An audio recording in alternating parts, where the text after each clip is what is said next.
Good morning, ladies and gentlemen. Welcome to the stream, and happy Friday to you. It is I, Bryce Platz, coming to you from the Arcane Games and Events YouTube channel, the Arcane Games and Events Pro Team. I have a quandary that I want to put to you and to myself, and to the data for that matter. I am about to embark upon a far-flung trip across the world to Osaka, Japan, where, of course, the Flesh and Blood World Championships are going to be taking place. I will not be partaking in the World Championship event itself, but I will be partaking in the calling and a number of side events. And I want to be prepared. Maybe I am not at the height of the pro scene for this event, but I still want to do well and prove that I still have prowess in this game, despite the fact that I am spending a lot of time creating content for it instead of actually playing it, and of course being a father and a number of other things. So I'm going to ask you to help me with this question today. There are a couple of decks that I have on my list and I'm really excited about, but it's still a decision, and there's only so much packing space that I have when I'm going to be bringing a child, a stroller, and a lot of colder weather clothes. So, okay, there's going to be a couple ways that we do this today. I mentioned data before. There are a couple things I want to look at. Number one, I want to look at the proquest metagame breakdown straight from LSS, both for weeks 1 and 2. Those will inform our decisions. I want to look at Talishar data, which I think is going to be really useful for you all because, I don't know, for me early on in Flesh and Blood, I was hearing a lot about Talishar data. And I was like, that sounds really cool, but I don't know where to actually access it. And turns out it's really freaking easy to do. So I'm going to show you how to do that. And then so proquest data, proquest metagame breakdown, Talishar data, and then also just personal feels about all the decks that I'm considering playing. So I hope this is going to be very informative for you both. We got myself here. We got Jonah Overholt in chat. And then I hope more of you will be joining me soon. And maybe at the tail end of this, we'll get some games in as well. But for a while, I think I'm just going to have a good time yapping. Before we get into it, got a couple plugs for you as usual. Join our Discord. It is, of course, discord.age.events. There you can interact with all the players that you've seen at the Arcane Games and Events Open Series all year round, including myself, Players Champion, Zachary Wallach, and many more. You can also submit deck lists there for the stream, by the way. Also tune in to the rest of the Arcane Games and Events Pro Team Stream Dream Team. We got myself and a growing roster at this point. Most consistent, of course, is Joshua Rath, hanging there on the left, showing us a lot of his Runeblade prowess over the last couple weeks. He's going to be coming at you most Mondays at about 10 a.m. PST. The next one we have scheduled, of course, is Anti-Meta Anthony. Get your dose of Anti-Meta with Anthony at 8 p.m. on Tuesdays. And take a look at a lot of the ProQuest bottom feeders and what their game plans are and their angle on the meta. Next up, we've got a couple really cool videos. We've been very busy over here at Arcane Games and Events, specifically in the content space. We've got an astounding interview with Brian Gottlieb, if I do say so myself, that just dropped a few days ago at this point. It's doing very well, and in case you haven't gotten a chance to check it out yet, I highly recommend it. Not just because I conducted the interview, but because Brian's just a swell guy, and I had a lot of fun talking to him, and he had a lot of insight about the development process and about just being a human being on this earth. Next up, we've got another video coming at you. This is the boy wonder Colin Erickson himself, who showcased a very strong Kasai finish at the Players Championship, despite the fact that he went up against 4 out of the 5 Enigmas in the room. He took down 2 of them, and he's going to show you how and why he thinks Kasai still has an angle in this meta. I'm personally, after conducting the video, not 100% convinced. I think it's still just a call-in difference. But hey, there it is. So we got a ton of cool stuff coming at you from Arcane Games and Events, and we're not going to stop here. So stay tuned. Go ahead and hit that subscribe button. Tell us how you're liking what we're doing in the comments, please. We really appreciate that. And go ahead and throw a like on the video if you want. Or spend your time getting ice cream or something. That's all good with me too. Okay, without further ado, let's go ahead and get into the subject of the stream. First, I'm going to take a look at chat. Chances of playing Riptide from I cannot pronounce that, even if I had the gumption to. For me, probably not. For Anthony Pham, you better believe it. And I don't think it's a bad choice by any means in this current meta. There are a lot of decks that Riptide can target very well, especially in that mid-range build. He's just got good game plans into everybody. There are a couple kind of auto losses, of course, in Kano and a couple others in the field, but the meta is pretty open, and so I think Riptide could be a fun pick. And that'll be a subject of our conversation today because fun will rule for me, especially because I'm not going into the World Championships. I'm not desperate to win this thing. I also have had precious little time to actually play this game and do legitimate testing. So my own personal enjoyment is definitely going to be a factor here. Cards with Michael says, Bryce, I thoroughly enjoyed your interview with Brygo. Love the range of questions you asked and love your vibes, man. Thanks so much, Cards with Michael. Really appreciate that it has been well received. That was definitely the change I kind of want to see in the interview scene in Flesh and Blood. And I want to bring more of that moving forward. So if you have any suggestions for who I should interview next, and bring that same kind of brand of, I guess, off-topicness, but also humanness to another interview, please let me know. I would love to hear suggestions and ways to move forward. So more to come on that front. Okay, cool. That's enough diatribing for me. Okay, first of all, let's take a look at Talishar data, which, surprisingly enough, is not actually on Talishar. Okay, we're going to go to February as we would normally. There's a little tab at the top that says stats. And the tab I'm looking at right now is meta results. This is incredibly useful because this is all games that were played on Talishar. Once again, you do not access this data directly from Talishar. You access this data from February. And it's really easy to manipulate as well. I'll show you how to do that in a second.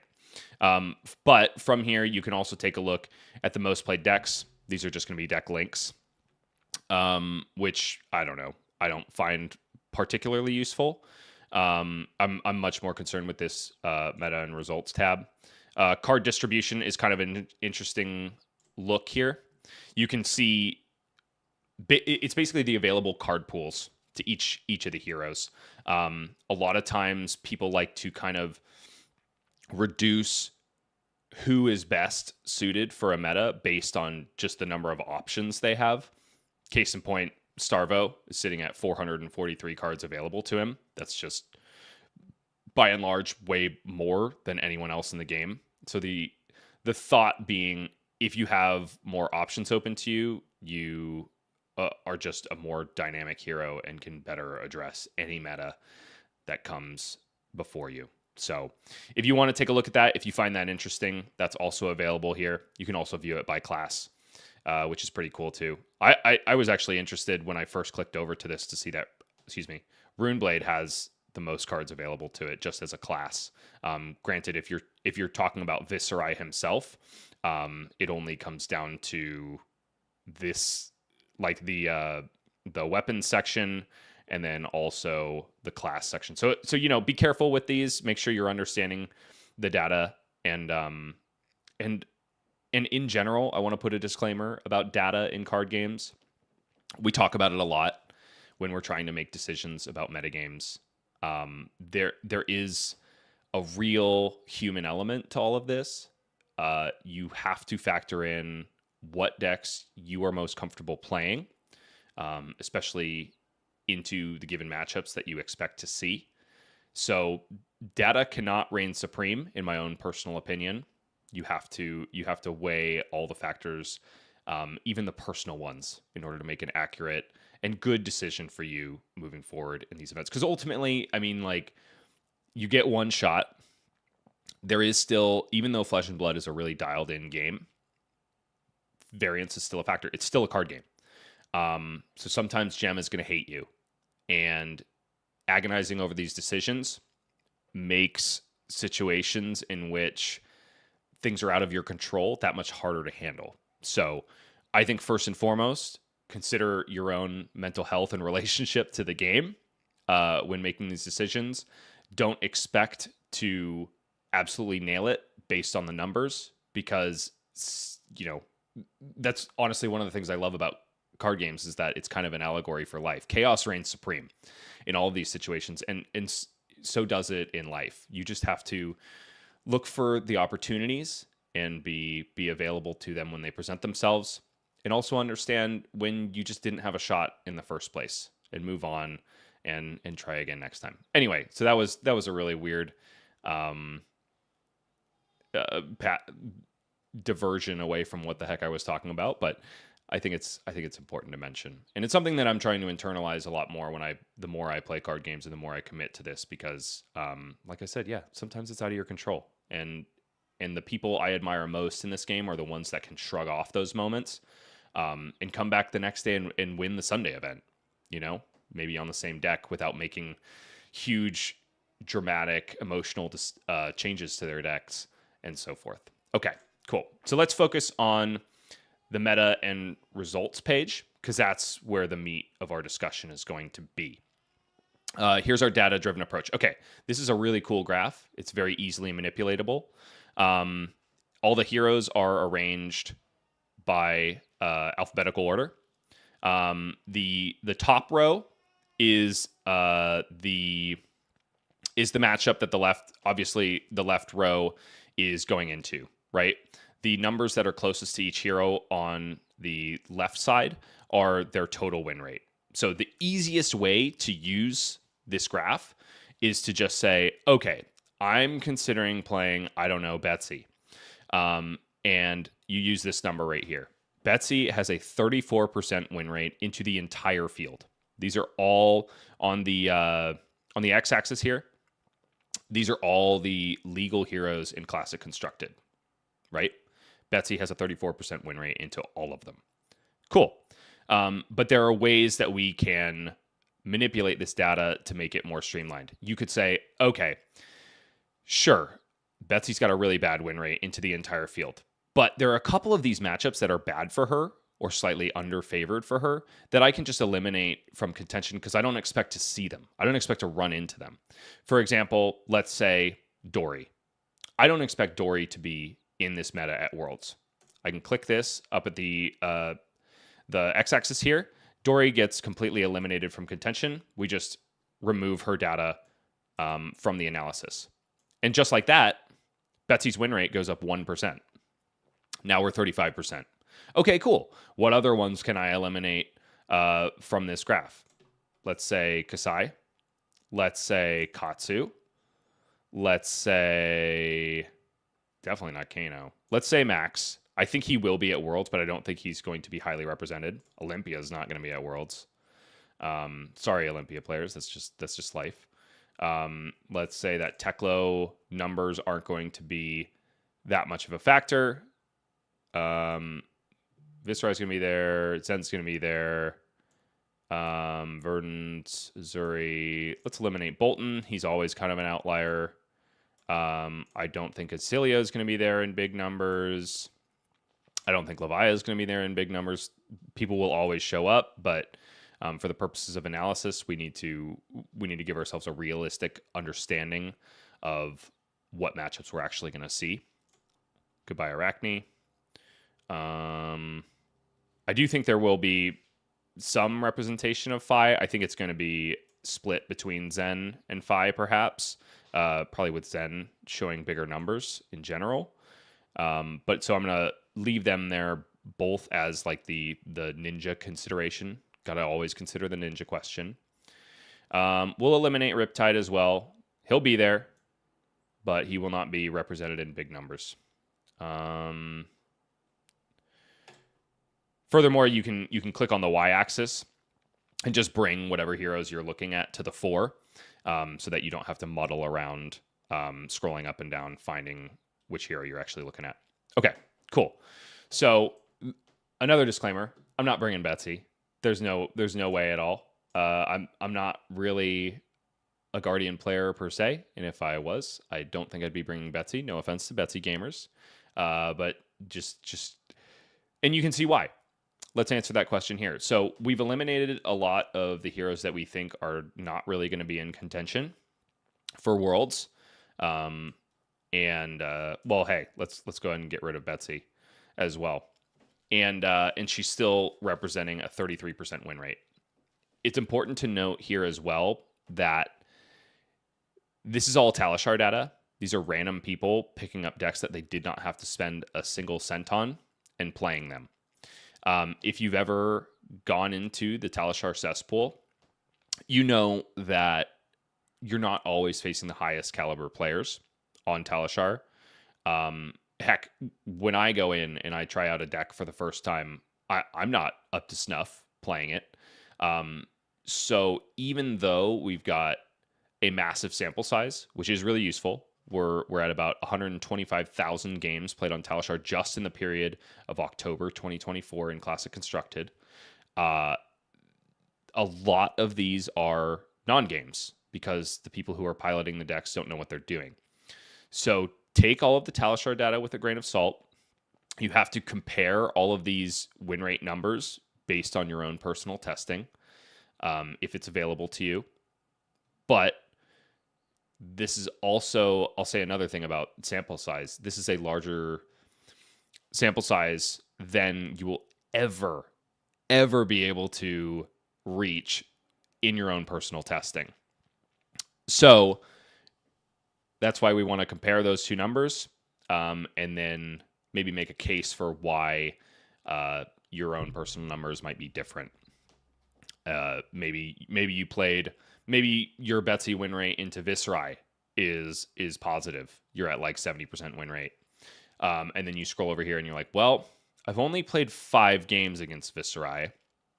And also, I know for a fact that at least 2 out of the 3 that I won were against absolute bozos on Talishar. Like, I don't know, they left a resource floating and didn't swing Reaping Blade, or they accidentally played a Revel in Runeblood when it wasn't actually active, something like that.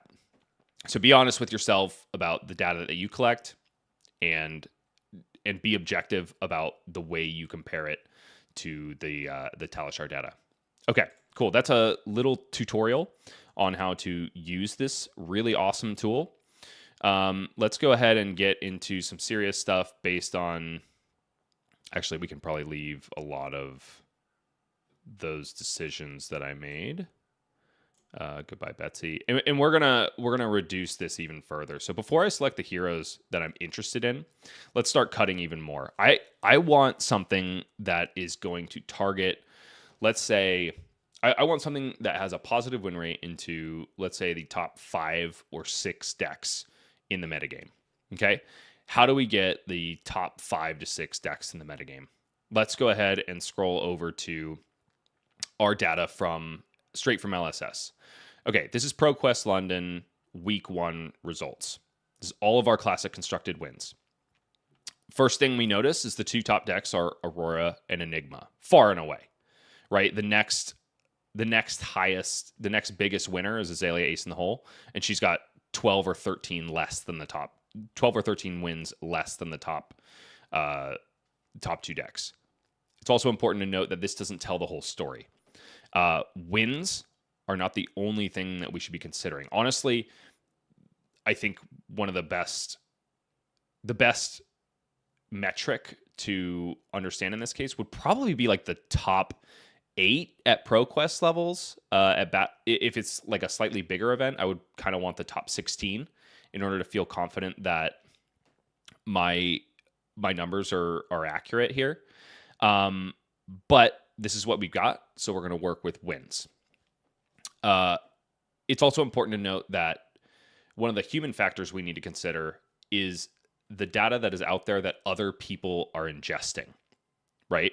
So whatever's most easily available is going to paint the picture for everybody else that is making this exact same decision as you. So if these numbers are the only ones you really have to go off, if you don't have this top 8 metric for all of these events, if you don't have the top 16 metric, you have to consider what's in front of everybody else, because they're going to see this and say, like 9 out of 10 people are going to say, oh my gosh, Aurora has the biggest slice of the pie, I'm playing Aurora. Or same thing about Enigma, etc. Okay, so we've got top 2 decks, Aurora and Enigma. Then we've got Azelia. Then we've got New, Viscerai, and Florian. And then, hey, Zen, Tamer of Purpose, and Sir Bolton are both locked in for that 6th place. So first of all, let's go back to our data. Let's select everybody but, or deselect everybody but those top decks, right? Dash IE was out. Goodbye 5. Florian was in there. Kano was gone. KO was gone. New was in there? Yeah, New was in there. Goodbye Prism. Goodbye Reinar. Thanks for playing. Goodbye Azuri. Goodbye Verdance. Victor, bye-bye. And Set, bye-bye. And Zen was there along with Bolton. They each had 3 wins, though, so let's eliminate them for now. Okay? For my selection purposes, let's go ahead and just put in the top 2 decks, because I always want to consider the top 2 decks when I'm thinking about what I'm bringing. Let's, of course, bring in Azelia, because as a player, my main is closest to Azelia, I would say. That's the deck that if I had to play one in my sleep, I probably could most easily. I'm also very interested in Dash IO, because obviously she is going to get a massive buff when it comes to the Armory deck releasing today, for that matter. And I'm just in general interested in her. Let's also bring up Viscerai. I absolutely love playing Viscerai. Oh, did we get him? We didn't get him. Come on, Vis. Join the party. Thank you. And then I am also going to throw in a deck that I have built, maybe haven't played or refined in a while, but would potentially be interested in playing if I had a particular edge into the meta. Okay, so we've got top 6 decks. Like I said here, I want a little more data, right? I want just a little bit more. I want to bring in, I'll bring in those last 2. Let's bring in Bolton. Let's bring in Dash IO, because I think her representation is going to be very high at Worlds in general. So I absolutely do not want to leave her out of this decision. In fact, I probably want to give her like 2 to 3 extra points at minimum, because the tools she's about to get are really, really powerful. In case you haven't checked out like Mara Ferris's deep dive on the new Dash IO cards, or any of the other plethora of content that's out there about the tools that she's getting and the way she's going to be able to play post Armory deck, you absolutely should. But if you haven't, she's basically getting a card called Cerebellum Processor that is going to make her high octane turns even dumber. She's kind of laughing in the face of these book bannings at the moment. There's going to be some really nasty stuff coming down the pipe. I'm sure we're going to see multitudes of double maximum velocity turns and other dumb stuff like that. So be careful when considering Dash IO. I don't think the numbers from the traditional classic constructed format in this case is going to be super accurate. Okay, cool. So this is basically what I want to look at, the core of what I want to look at when using Talishar data. And before we get down into analyzing it, let's go ahead and take a look at week 2. Here we go. This was a better page to be looking at anyway. Hold on. This isn't the right ProQuest. Yeah, that's March 22. Okay, cool. Let's go. Excuse me, folks. I didn't have the week 2 pulled right up. So give me 1 minute to get in the right place here. I guess let's go here.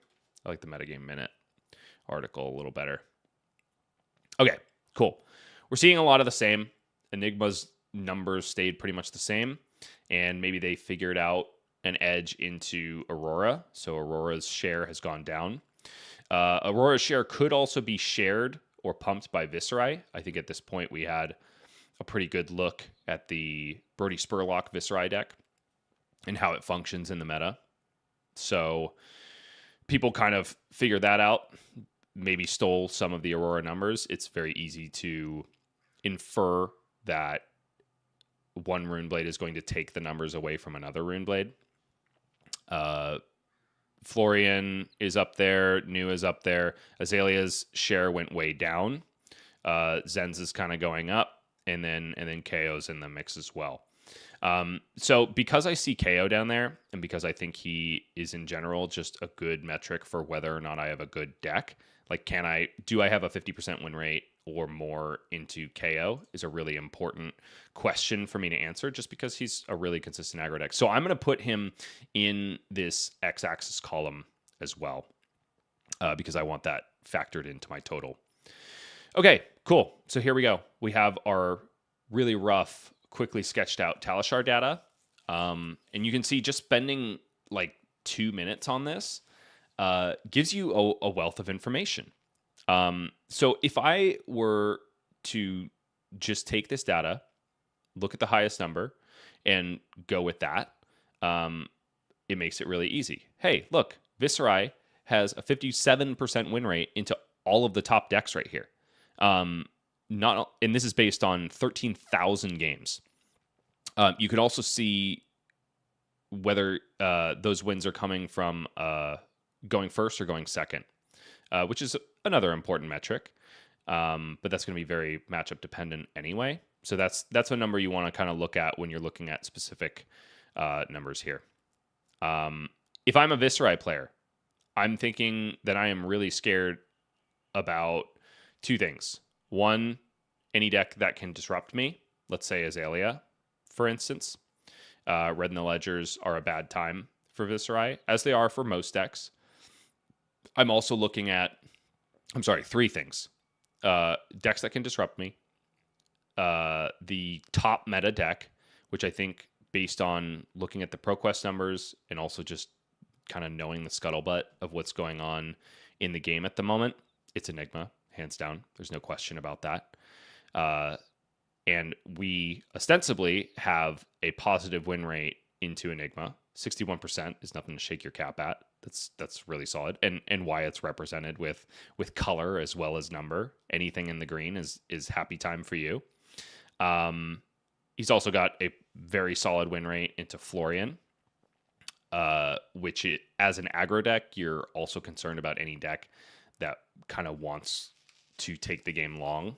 And by and large, Florian decks are going to want to go long against you until they have a consistent Mordred Tide online. You've also got a really solid win rate into KO, which hints at maybe him not being the premier aggro deck anymore.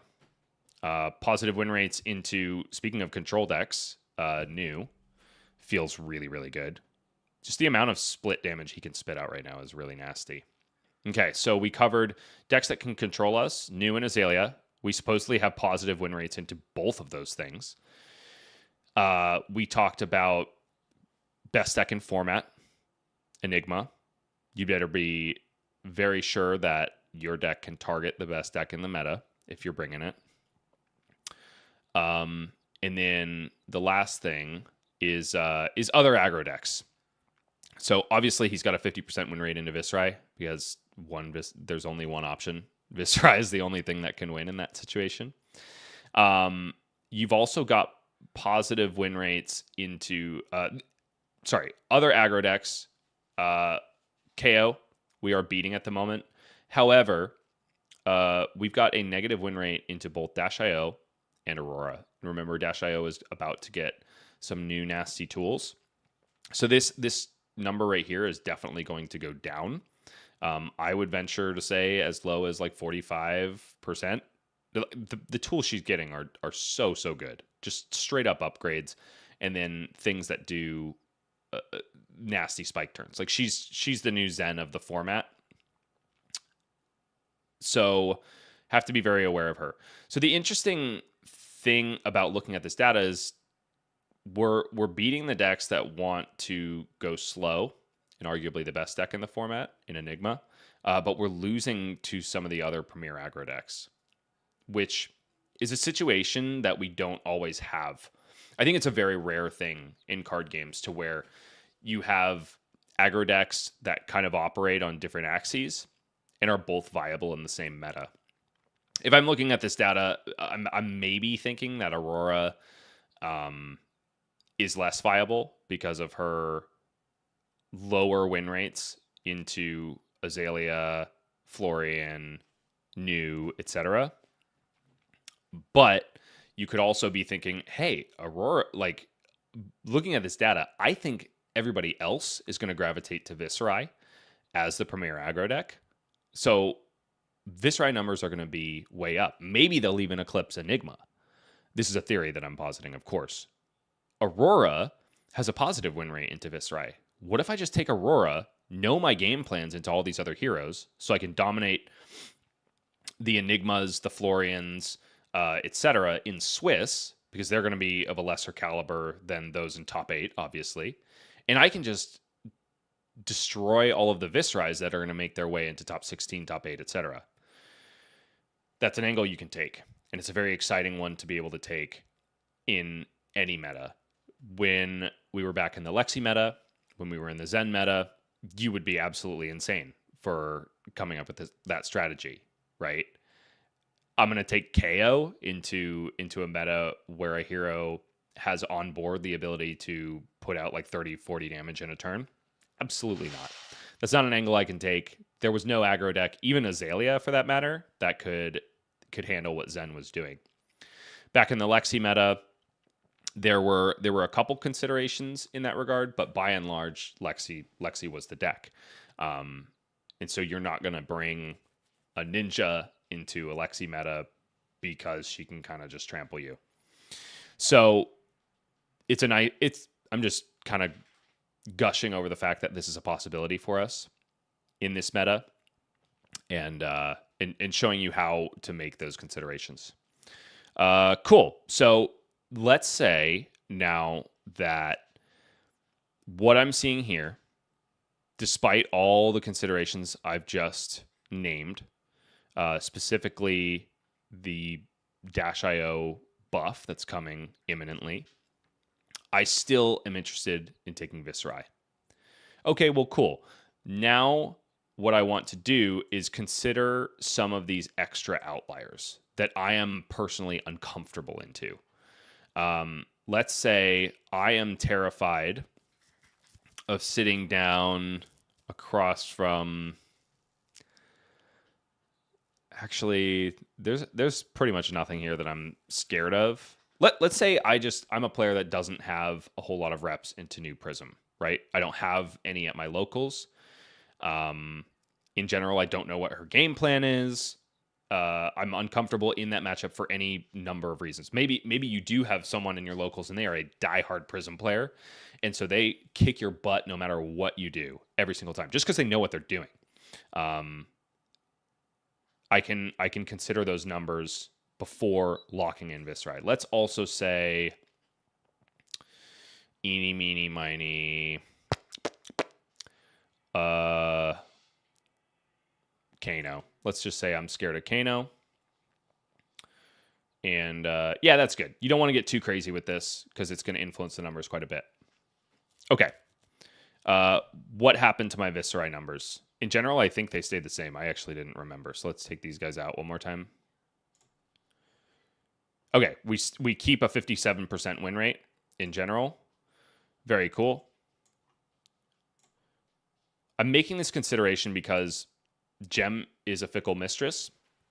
And you can go, yeah, sure, I'm going to hit all of the top meta decks, right? Bing, bang, boom, all the way through the tournament. That's just not how it works. You are going to hit your outliers. I brought Azelia to Nationals in Minneapolis. And I had a great run in terms of gem in the first block of CC, except for the fact that I ran into teammate Austin Summers in my last round on Prism. Prism was there for sure, represented well, but she was not one of these, top 4 meta decks that you are expecting to see time and time and time again. And then when I was playing some of the side events, same thing. Victor was not a huge consideration at the time. And I ran into 2 rounds of Victor, back to back, I might add. So it's important to note your biggest fears when going into metas like this and to be able to analyze a little bit of data around here. And you can use your own personal experience to influence how you internalize these numbers. For example, I just added Kano and Prism because let's say I'm scared of them. Kano, in general, Viscerai had, in October 24, again, a positive win rate into Kano. He also had a positive win rate into New Prism. Well, you can say, okay, well, maybe I'm uncomfortable with those matchups, but if I can get a partner at my local armory, or if I, just boot up games on Talishar and post that I'm looking for X, Kano, or Prism, people might join.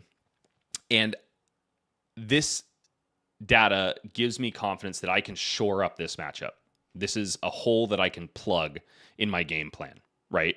Because 509 games have gone on Talishar, and those people, Talishar bozos though they may be, have developed something that is working against Kano. Same goes for Prism.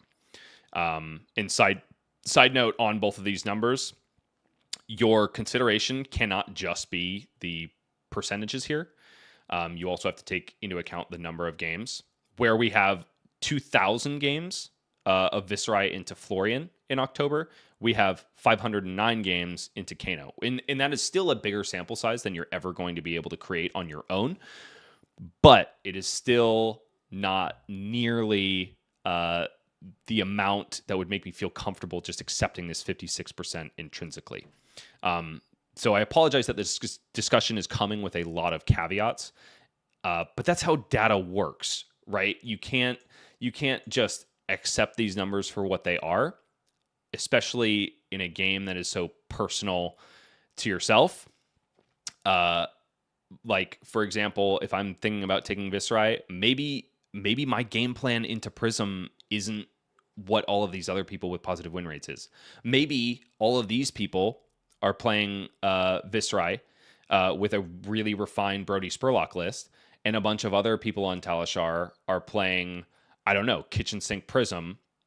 They just thought she looked cool, and they're packing like really low tier equipment. I've seen that on Talishar. People playing, like, for example, I've played several games against Azelia where they're packing the old Ranger hood, which I'm drawing a blank on. Anyway, so all of these are considerations, right? And it's not to bog you down in decision anxiety, but it is to discourage you from going. Talishar data says I have a 56% win rate into Kano, so I do. It's all. I think the best way to use this is the way I described previously. Like, hey, I don't like my Prism matchup because I'm just not comfortable playing into that hero. I don't like my Kano matchup because I'm just not comfortable playing into that hero. Okay, Talishar people have a positive win rate. There must be something I'm missing or some way that I can approach this better, right? And to give you confidence that if you take the hero that you want, you're not going to be shooting yourself in the foot because you're going to run into a random Kano or a random Prism, right? Hope that all makes sense. Let's take a look at chat. Taylor Crawford, I do think from a player's perspective, the Aurora matchup for Viscerai is much worse than Talishar data indicates, in my opinion, into a high-level Aurora. Taylor, I definitely tend to agree with you.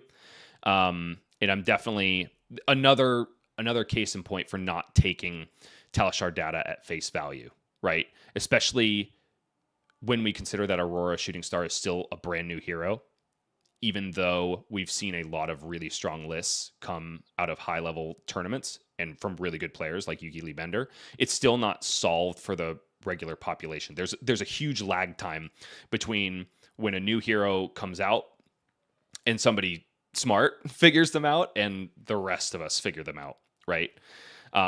So let's do a thought exercise there. How many percentage points should I give that Aurora matchup considering those things? Even if I am going to go ahead and push that down to like 45% win rate for Viscerai, maybe down to like 43, 42, because I've got a solid standing against some of the other major contenders, maybe that's still okay with me. Maybe I'm okay with sacrificing 5 or 6 points into another aggro matchup when I feel good into the rest of the higher points of the field. Sorry, I'm really slow on these this chat here, guys. I'm going to catch up to you. So Aurora has a higher win percentage into Vis than Talishar represents. Cards. Oh, that was a question to Taylor Crawford. You guys are talking it out. I love it. Taylor says, and I'll eat my shoes if the win rate for Aurora versus Enigma is Aurora favored at Worlds. Yeah, that's another thing to consider. I think in general, you have to view some of the more skill-intensive decks on Talishar as being misrepresented. Like, I definitely believe the numbers. Let's bring Fi into the mix, right? Fi is an extremely easy to play linear aggro deck. It doesn't take much to learn how to play Fi. I believe these numbers from the Talishar data way more than I believe the numbers for Enigma. Enigma's a harder deck to pilot, right? I mean, top tier players will say, yeah, you can figure it out pretty easy. But in general, you have more decision points to make. There are more things you have to choose from turn cycle to turn cycle. And inherently that leaves more room for mistakes. So the Illusionist class in general is probably going to have a lower win rate on Talishar than they will at a tier 4 event like Worlds, right? I would even venture to say you could take the overarching win rate into all of these heroes and bump it up by like maybe as many as 5 percentage points. Maybe that's a little excessive because we are talking about all of the matchups here. But in general, the harder the deck is to play, the more misrepresented it is going to be by large sample size data like this. Maybe that's why we often see Illusionist matchups being the classic like 90 to 90 kind of confusing thing. And Taylor, since you're here, I wanted to mention I really am interested as well. Speaking of like fun decisions, I'm really interested in playing some Azelia. I've had precious little time to actually work on the list. And I know a lot of other really smart people have. So if I were to actually take him to the calling, I would just leverage the brain power of yourself and a lot of other really talented players. But is it a consideration for you at all? If we're looking at Talishar data, he looks like a really, really bad choice. He also looks fun as hell. So I don't know. That's one of those considerations. And for all of you watching at home, if you're trying to learn how to use this tool, maybe that's a consideration for you. Don't be afraid to throw heroes that you just outright love to play in this column right here. If I love playing Azelia, if I've been playing him at Armories for a while, especially if I feel like I have a particular edge just because I know the hero better than most people do, add him in there. If that 36% is not enough to discourage you, if you go down the line and you're like, wait a minute, I beat a really good Azelia player every single week at my locals, or I really feel confident into new. I don't think this number is actually accurate. Take them. I don't know. Like, this is a card game. It's ultimately supposed to be fun, right? And Flesh and Blood is one of those games that rewards you incredibly for having an edge that people don't expect. So, I say at the end of the day, let fun rule. Some of the most talented people on the AGE Pro team, I think of Andrew Rudin. I think of Anthony Pham. I think of Zachary Wallach. They all let fun rule. They don't take a deck to a tournament if they don't think they're going to enjoy playing it. Like, case in point, Zach, to Minneapolis Nationals, and to a whole host of other tournaments, brought Enigma when Zen was still in the meta. And I know a lot of people did that, thinking like, okay, I can shore up every single other matchup. If I'm sacking Zen, whatever, it's all good. But yeah, like he went into the meat grinder a couple times, as he stated on this the Deck Tech video we had uploaded for him most recently, and he did it because he just really enjoys the deck. And I think there is merit to that discussion. I don't think that can be completely discounted, even if we are trying to let data steer us in the right direction. You're here to have fun. You're here to engage with a hobby. Even at the competitive level, play something you enjoy playing. I mean, in terms of fatigue over a long day, when you're not eating, usually you're not taking care of yourself as you might when you have a day off. Just like having an Azelia blast turn in round 3 or something could be so invigorating that it gets you through the rest of the day. I don't know. I take it or leave it, but the more I play this game, the more I engage with it competitively, the more I give credence to the personal aspect of it. Broadway, do you think Dio will be making as big of an impact in the meta as we all initially thought? How would you move forward with a matchup that doesn't have as much data? Broadway, we discussed this loosely a little bit earlier.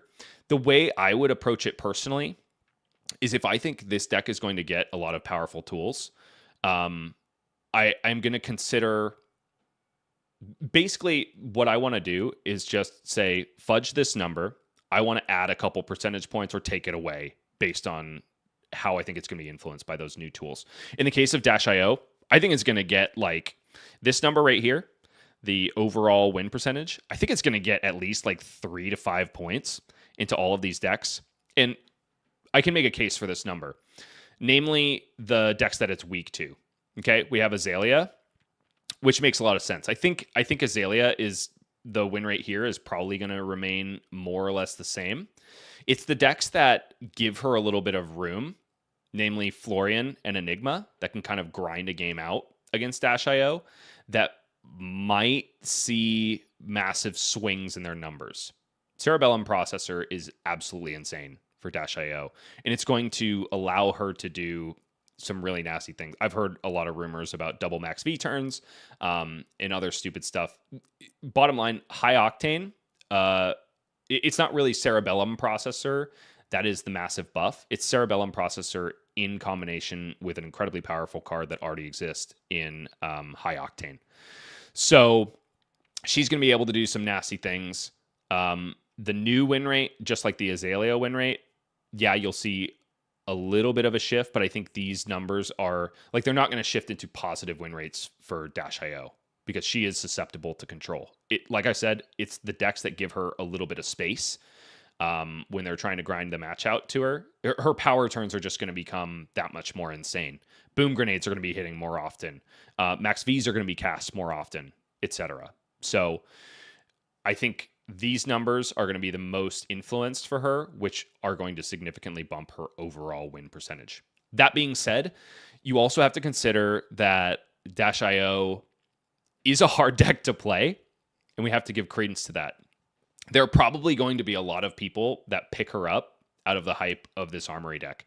So representation is probably going to go way, way up for Worlds. And there's also a lot of hype around, oh my God, they're going to ban high octane after Worlds, but they're going to let us do the broken thing once. So you might have a lot of inexperienced Dash.io players. If I consider taking her, by the way, it's important to know I'm an inexperienced Dash.io player. I would be learning a new deck in 2-3 weeks to take her, but I might do it just because it seems like, yeah, like I'm afraid if they ban high octane, I will probably kick myself a little bit for not doing the stupid broken thing before it went away. Because it's fun to do stupid broken things. That's why we're here playing card games and not playing chess, right? I hope that answers your question, Broadway. Guilherme Jacques. Worried about my Viscerai's future, considering the rise of Dio, and I don't know if Jarl will make it any better. Yeah, Ice is inherently difficult for Viscerai. You have to understand as well that we have some natural predators to Guardian in general. It's been hard for Guardian to rise up.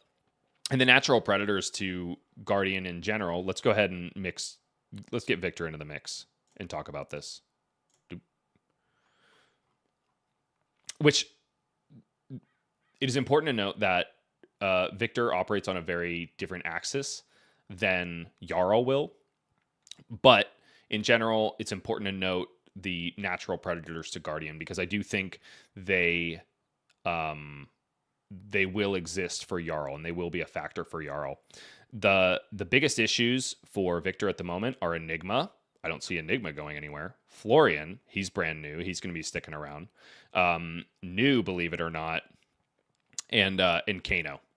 These are all decks that are going to be around, right? Like maybe Viscerai's win percentage won't be positive into. In fact, it almost assuredly won't be positive into Jarl, but there are going to be a lot of other things that are gatekeeping Jarl in this meta.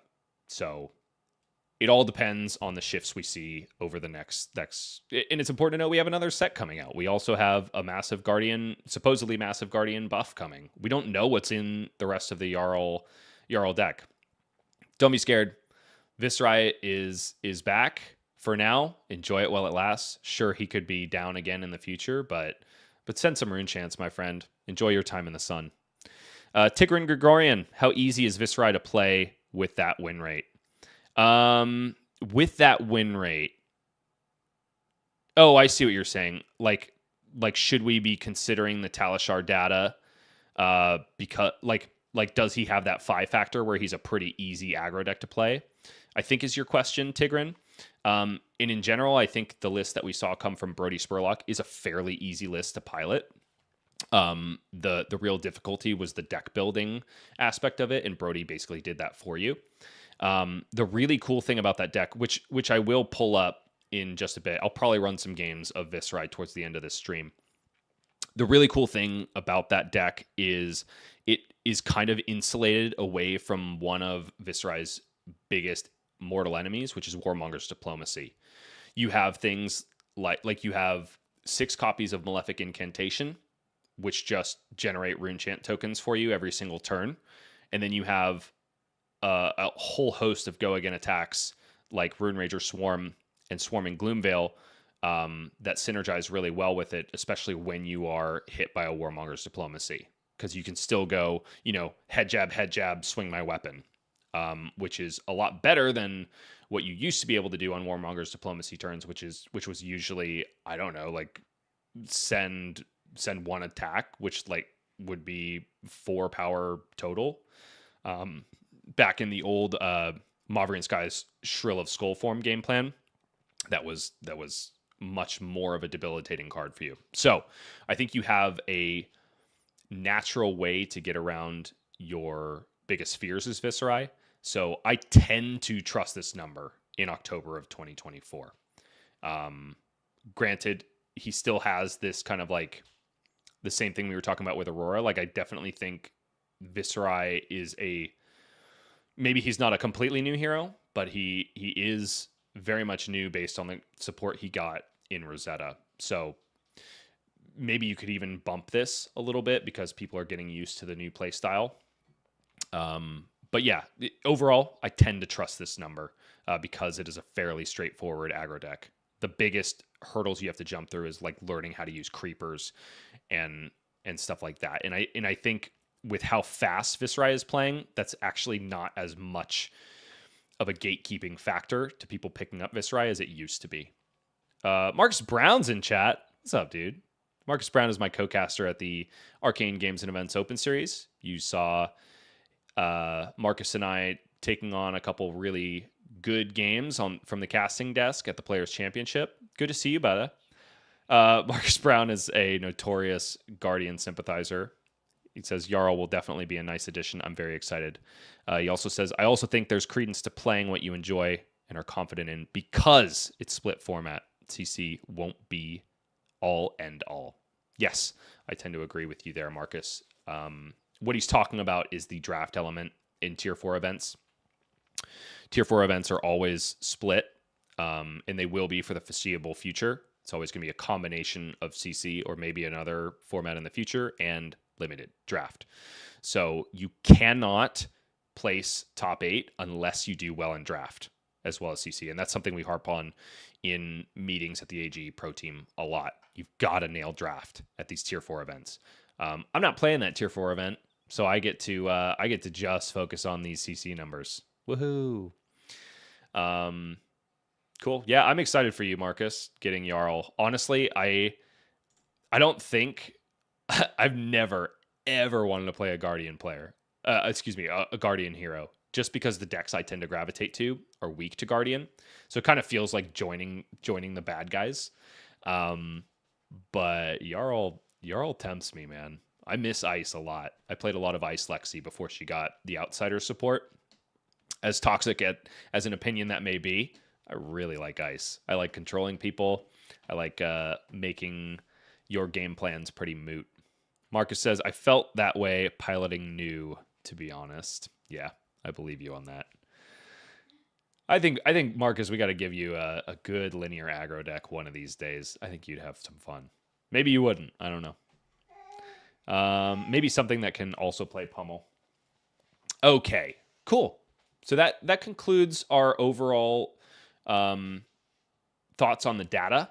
We looked at week 1 and week 2 of the ProQuest London, and that helped us inform our decision about how we looked at Talishar data, specifically which heroes we included, and which heroes we included for us to play, and which heroes we included as our nemesi or our biggest considerations. We should really have -IE in there too, but I think it's going to be fairly similar to a lot of other stuff.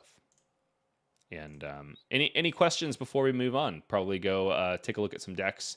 And wait a minute, what is this? I see Lexi on there. Oh, I'm still on that stupid 2022 article. Get out of here. Any questions before we move on and play some games? Broadway says, are you personally leaning toward Vis for ProQuest? Or is this just Worlds? This specifically I'm talking about is Worlds. Again, Broadway, I'm not playing in the Tier 4 Worlds event. I'm going to be playing in the Calling. Because I have had... for those of you that don't know, I'm still a fairly new father. My son Callum was born about 6 months ago. And so he's obviously very demanding on my time. I also have a full-time... not a full-time, I'm a freelance camera operator in the film industry, which is kind of slow at the moment, which is why I'm here making videos, but I still have a job. So my flesh and blood time has been devoted mainly to content creation and casting lately, which is great, but I haven't gotten to play the game nearly as much as I wanted to. So all that being said, it's a long-winded way of saying I am a calling gamer for Osaka. And I hope any of you that are joining me in Osaka will come up and say hello if you see me. I always like to hear from the people that watch our videos and whatnot, how we're doing, and whether you like what we're doing. Anyway, before we move into some gameplay, let's go ahead and talk plugs one more time. Okay, we've got, as I said before, we've been very busy at Arcane Games and Events putting together a lot of new content and videos for you. I think we have a new edge on this whole deck tech thing. And as well, we have a new edge on interviews in general. This is coming up is the case for Kasai with Colin Erickson. That's going to be released a little bit later today. That's going to be a deck tech with top 8 finalists at the Arcane Games and Events Players Championship. The chosen boy, Colin Erickson, who brought Kasai of all heroes to a room full of enigmas and beat half of them, one of which was on stream, and was a really exciting match. Colin is an absolute prodigy of a flesh and blood player. He's super young, but that doesn't stop him from taking down absolute titans in the meta. And we'll get into all that and all of his deck building decisions for Kasai, which is a hero he has put innumerable hours into. We've also got another little piece of content, a interview that I'm very proud of, conducted by myself with yours truly, and Brian Gottlieb of LSS. I think we had a bit of a different take on the way these things can go, and I'm ultimately very proud of it. And if you haven't checked it out yet, I encourage you to do so. In general, we've got more Arcane Games and Events Pro Team streams coming at you multiple times a week. The next one we have scheduled is Anthony Pham. Get your dose of anti-meta Anthony on Tuesday at 8 p.m. He's going to be taking a look at some of the, quote, bottom feeders of the ProQuest meta, some that have, 1 or 2 or 3 wins here and there, and what are their game plans that are helping them win against the best decks in the format. Furthermore, please join our Discord. That's discord.age.events. There you can interact with all of the players that you've seen live at the Arcane Games and Events Open Series all year long. You can interact with myself and the people like the Pitch It To Me podcast, Joel, Fuzzy, and Clark and Talon are all there. You can submit deck lists for us to play on stream, etc. All right, folks, let's go ahead and take a look at some decks. Let me pull them up here. First and foremost, I really want to take a look at that Viscerai list. Is this my dumb list? This is my dumb list. I'm going to have to go ahead and pull up Brody's.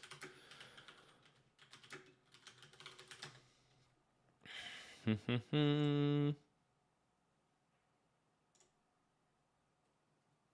we go. Oh, boo. That's the Flesh and Blood link. I don't want that. I know where I can find it. In the old AG Pro Team Discord is where I'm going to go. Check out our Viscerai channel. I know we posted it in there. Side note, our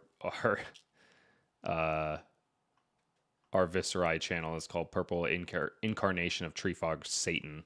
That's because Chris Ioli brought a Viscerai list to, I believe it was Nationals in Minneapolis. That was very much like a turtle up. It was the Turtle Burst list that became popular for a little bit after that. Here we go. Brody Spurlock's 5 hats.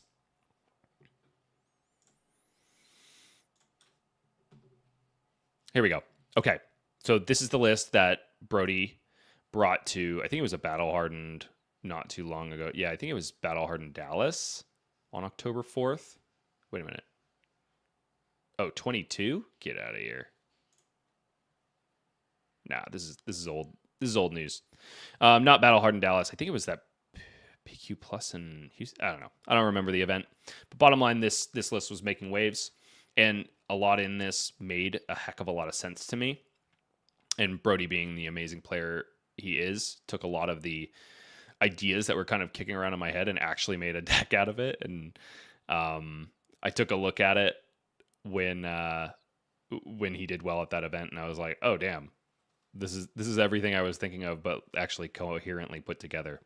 Everything I was thinking of early on was like, okay, Mordred Tide is an insane card now, right? And it was good before, but now we have all of these other tools that just create rune chants themselves. So instead of getting that 1 extra rune chant just by playing a Runeblade card like a Shrill of Skullform or something like that, instead we'll get that plus a Malefic Incantation trigger.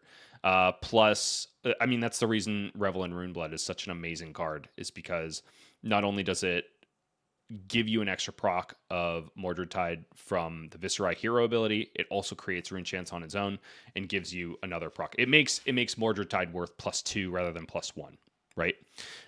So there's that. Furthermore, we just have ways of generating rune chants with Go Again. And so all of our rune chant discounted cards are so much more valuable. It's so easy to pull off and amplify the Arc Knight for 0 now. I think that's why it has kind of supplanted Shrill of Skullform in this list. We also just have Swarming Gloomveil Lights in Rune Rager Swarm, which helps insulate us against scary things like Warmonger's Diplomacy, as I was alluding to before. Yeah, I don't know. Just good all-around streamlined deck. There were a couple things that Brody... Thank you so much, Cards with Michael. It was Calling Leon. I'm going to make a personal copy of this list because there are some edits I want to make. I am not 100% sold on the Crown of Dominion tech.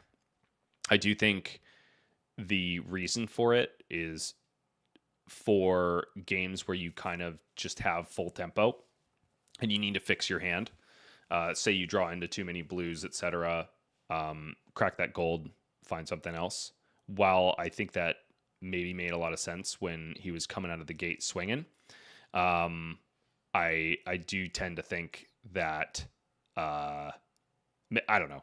Maybe now that people have adjusted to what Viscerai can do, I think the opportunity for that might not present itself nearly as much. And maybe I'm just scared, honestly. I like to have defensive pieces for the rogue CNC that comes at me. I just tend to find maybe unrealistic value in block value. I don't know. Maybe that's too many years of playing aggro decks. Michael Fung is in chat. Yes, we are up tremendous, Marcus Brown. So happy he's here. So happy you're here, buddy. I believe Brody also said he wanted this Condemned to Slaughter to just be another blue, which is interesting to me. It does seem like a strong inclusion because destroying auras of Enigma is such a hype thing to do, in my opinion. But I'm going to listen to Brody on this. I'm going to add another blue. I think he also said that he wanted...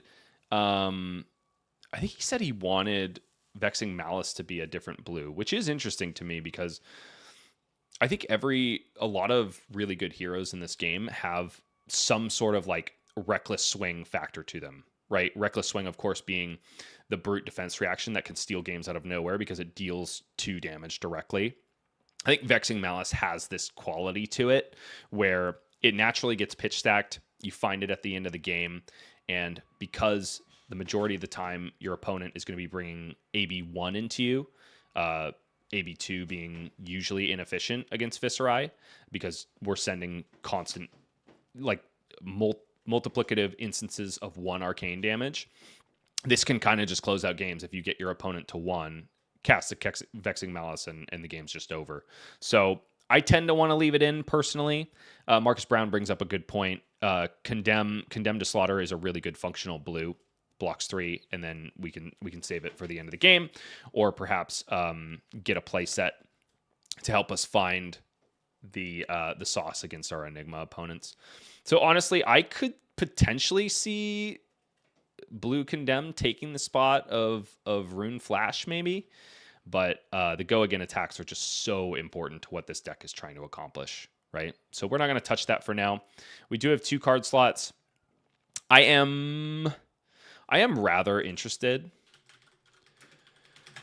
in a one of Sonata Galaxia. We are sitting at that perfect blend, I think, of attacks and non-attacks. If I'm not mistaken.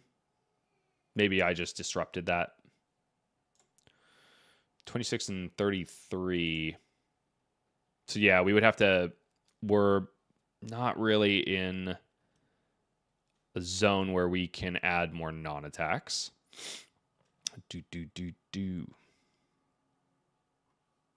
Yeah, what attacks do I want?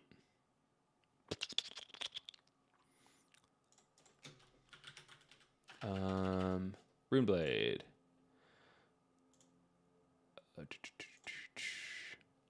This is something I tend to like to do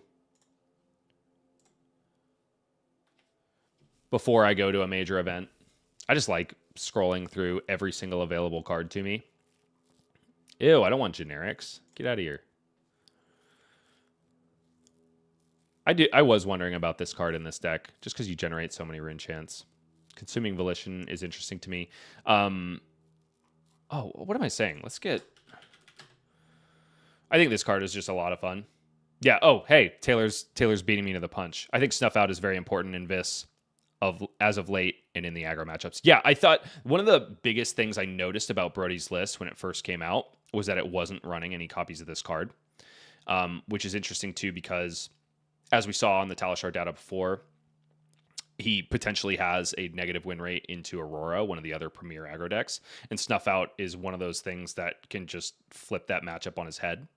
When this card was first spoiled, I immediately thought, like, this is only a Viscerai card. He's the only Runeblade that can reliably use this whenever it rears its head. So I also have found in my limited testing that I've done with Brody's list that in the matchups where I'm running Tunic, I tend to have issues finding ways to use it. The most common, easy to understand case is the Reaping Blade. but a lot of the times that I'm using the Reaping Blade, I'm using it in conjunction with like a Grasp of the Arknight activation. And so I have the one floating anyway. So I just kind of was looking for more one cost things that I could use that tunic counter on. So I think I'm going to go ahead and just include that. I am going to throw it in the inventory slot though, because I'm actually going to put one of these in the maybe. But I kind of want all my poppers. Honestly, maybe it's one of the read the runes that goes in there. I think that Snuff Out is a really good card against aggro. It's a really bad card otherwise, because Viscerai in general just doesn't have many on hits, even less now that we are not running Mavrian Skies. So the opportunities where you can force your opponent to block are very, very limited. And even in the aggro matchups, there are times where I cast Snuff Out against, say, like an Azelia, one of the worst blocking decks in the game at the moment. And he goes, okay, cool, here's my 3 block, and here's my hat and my shoes. And I'm like, that really, really didn't do what I needed it to, unfortunately. So you have to be, even though this is like on its face an incredibly powerful card, you have to be really careful about the matchups that you actually bring it into. Taylor Crawford says, my opinion on Snuff Out has got much higher as I've played, and my opinion on Succumb has gotten much lower, but that might be playstyle bias. Maybe, and that is a really good thing to bring up, Taylor, because both Snuff Out and Succumb to Temptation were cards that were super hyped up when we first saw them spoiled, and for good reason. Like, they're powerful cards. But the instances where you're casting it and getting the effect on it, I mean, you just don't have enough cards in your hand, right? Unless you're setting up 5-card hands every single turn, there are instances where this is super clunky. Let's say I have one more non-attack in my hand. Ostensibly, I have a pitch card for the turn, I have an attack, and I have 2 non-attacks. There's literally only one attack that I can actually get value on Succumb to Temptation. That being said, I tend to think of Succumb to Temptation as just another source of go again, where we don't have to run Mavrian Skies.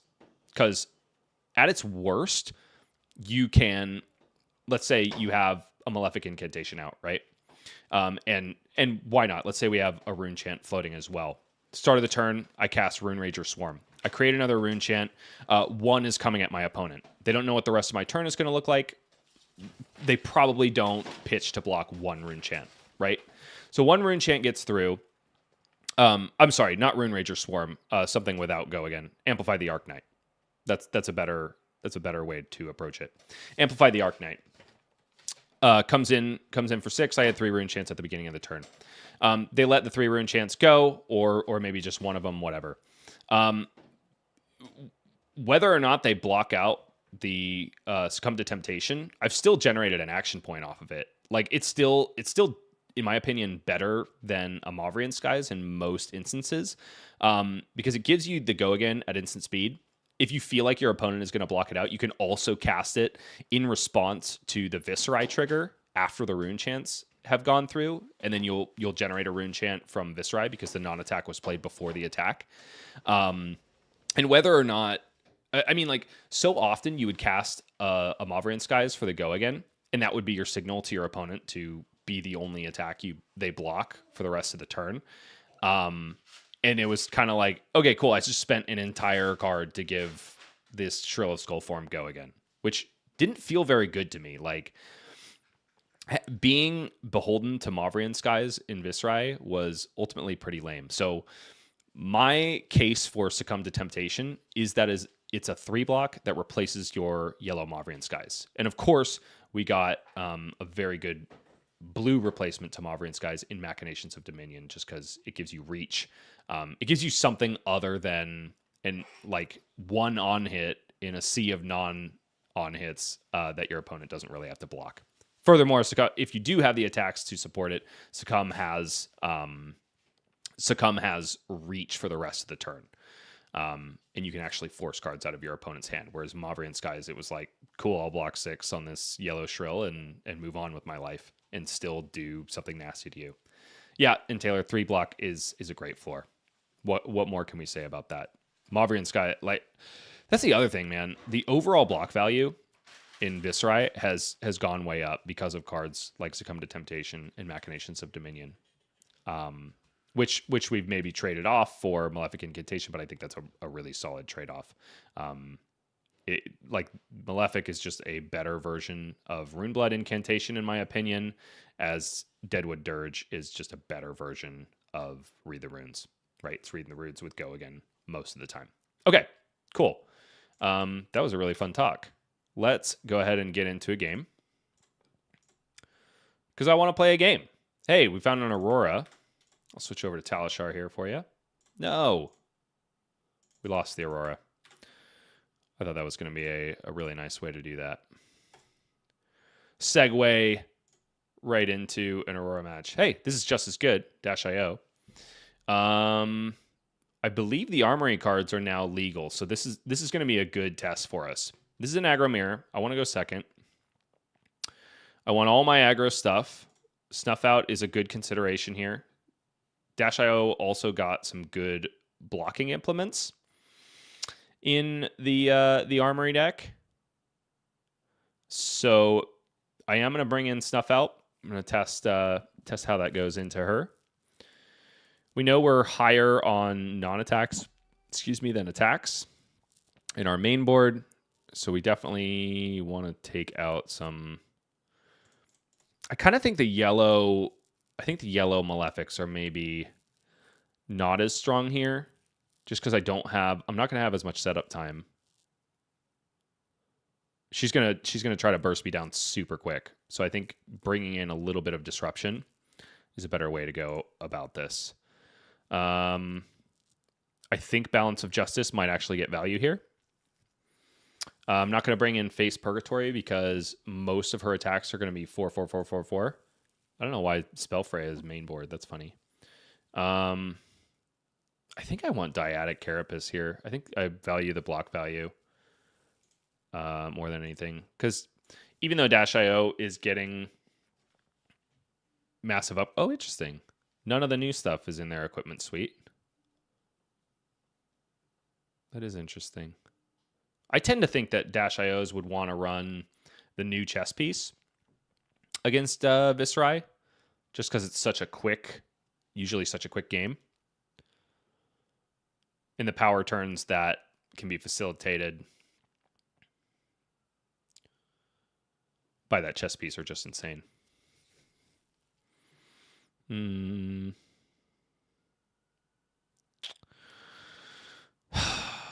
It's less than stellar here.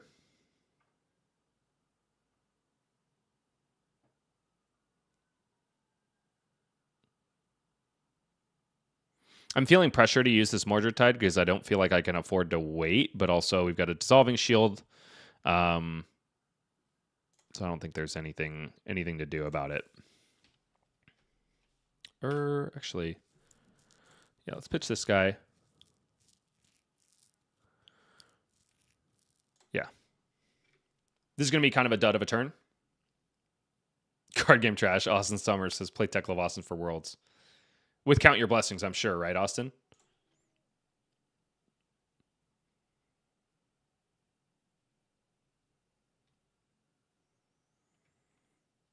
I'm curious, what has everybody's experience with Count Your Blessings been so far? Is it a card that is super annoying and polarizing, or has it not made a massive impact? Oh, my buddy Charlie Heron, who I had a amazing game with in at Nationals in Minneapolis, is in chat. Good to see you, Charlie. It says Azelia, pack Perch Crafflers for Snuff Out, easy peasy. I tend to agree with you here, Charlie. Don't make no mistake. Azelia is definitely on my list. It might just end up being the pick because I've got the most reps on her, and I feel super comfortable. Tigran Gregorian says lame. Is that it, Tigran? Is that in response to Count Your Blessings?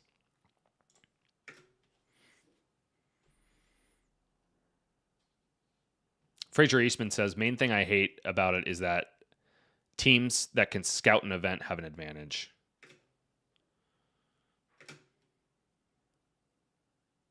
Yeah, that's an interesting aspect to it.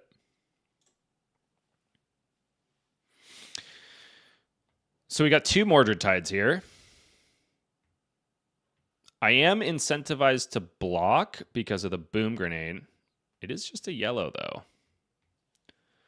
He's sending one of the equipment hate things.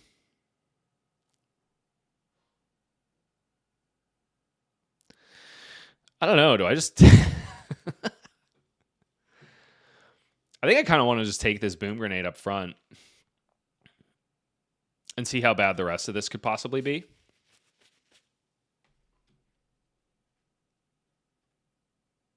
And I think there's power in this, in saying to the Dash IO, because oftentimes they will keep a 5 or 4 card hand based on, like, I've got to get this boom grenade to hit. And if you go ahead and just take it on the first chain link, they're kind of like, okay, I just took a bunch of damage from a lackluster turn and my boom grenade hit on the first. I don't know. It makes me feel like I'm taking charge of my life. Yeah, I'll get boomed, whatever. Drofer says, I bought 3 Poison the Wells before PQ season and haven't seen one Count Your Blessings deck yet. Ripperinos to you, Drofer. Okay, cool. Double Mordred Tide turn. It's not the most amazing Mordred Tide turn we could have, honestly. But hey, there it is. Oh, wait, hold on. Undo. I'm undo, Andy. Because I think what I want to do, actually, is send the Grasp of the Arknight first.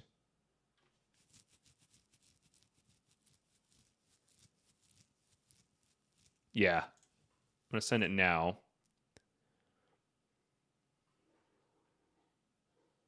I pitched. Thank you. Yeah, I'm going to do that now.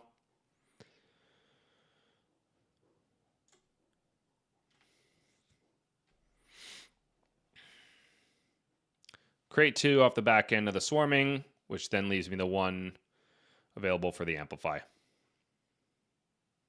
Oh, when did we crank that? When did that boom grenade come in? Was that the end of its turn? Yeah, I'll accept that.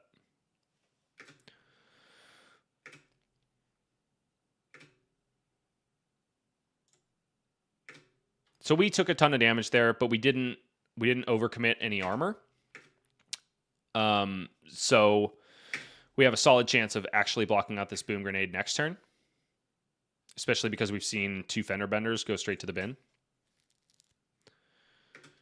Knowing when you can and cannot stop these the boom grenades is a really important aspect of knowing how to play against this Dash deck. Ew, that's a non-block. Ew. We also have no non-attacks. So we have 9 block value in hand. Happy to see a Cerebellum Processor go to the bin.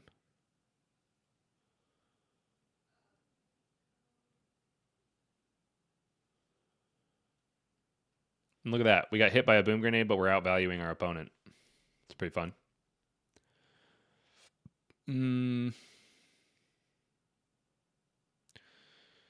What do I want to do with this turn? I could literally just send a 0 for 6 and 3 rune chance. But then I've got to pitch this Arknight Shard. Ugh, this is awkward. This is awkward. Am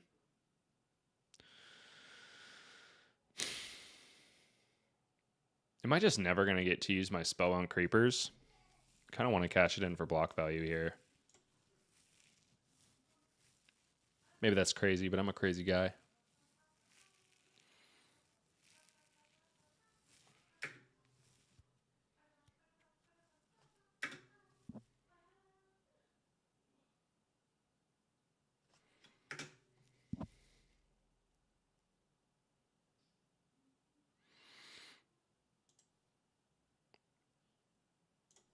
Arknight Shard being incredibly awkward here, honestly. Maybe it deserves to be sided out for this matchup.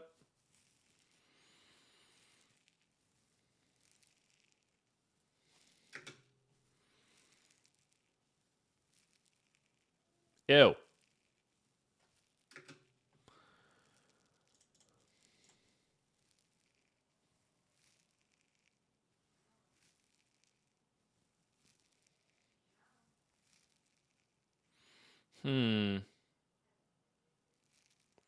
So I'm punished massively if I give some armor here, and then this in his arsenal is a 0-cost attack.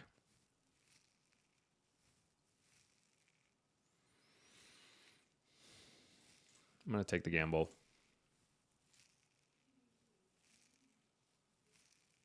Hoping he's just trying to do a pistol shot here.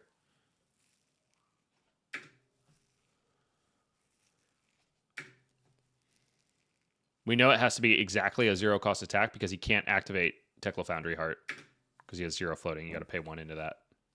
Great.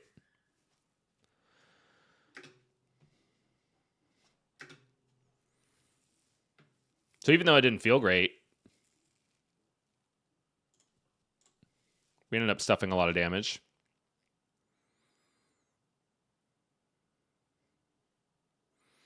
Sending back 6 and setting up a rune chant for next turn doesn't feel that bad.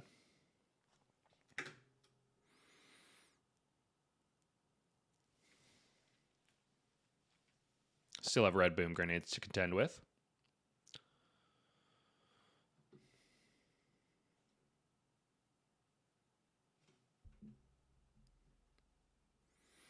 My boy Charlie Heron. Glad you're here from Grand Rapids, buddy. Am I going to see you in Osaka or what?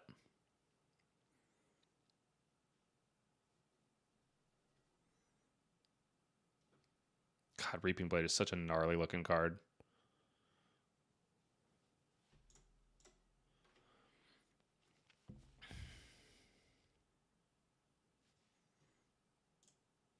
There needs to be like a no worries. Oh, no problem. There it is.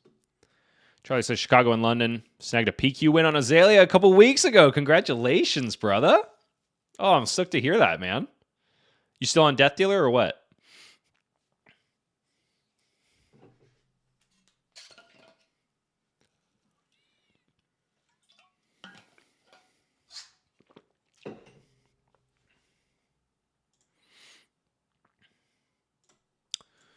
Really thinking about our blocks here. It's okay. No problem, buddy.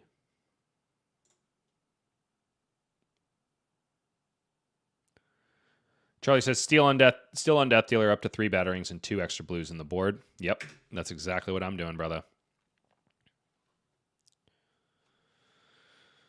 That's exactly what I'm doing. I think Battering Bolt is an insane card right now, man. Absolutely insane.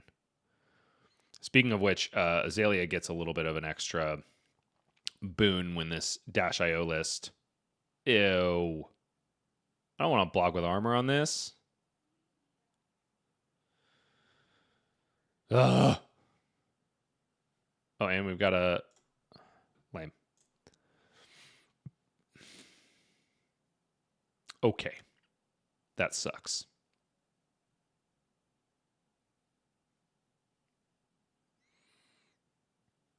Michael Fung says just give him the BOJ again. Oh my god, what am I... I'm showing the rust, Michael. The rust is not shaken off yet, brother.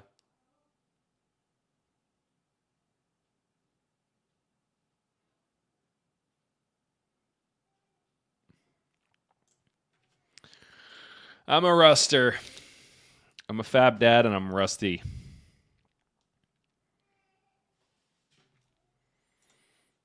Oh, and this boom grenade came from hand and it was Crankadoodle Dude. Okay, so Spark of Genius is going to be a pretty telltale sign into how my friend wants to play the rest of this turn. We're drawing a crap load of cards, which means balance is online because he's going to Spark of Genius, draw, and then if he activates Cerebellum Processor, then I can crack my Balance of Justice, which is hot.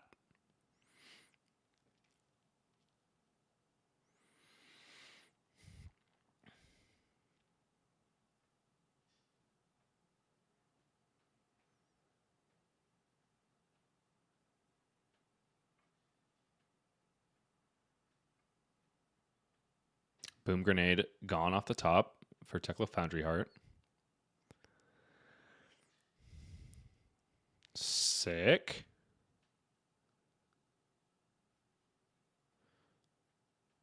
Cranks it, holding 2 action points. Man, this is nasty. This is nasty.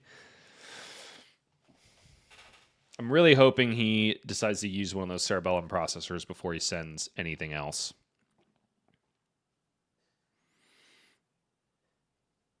I do believe this is the turn where I want to crack that balance.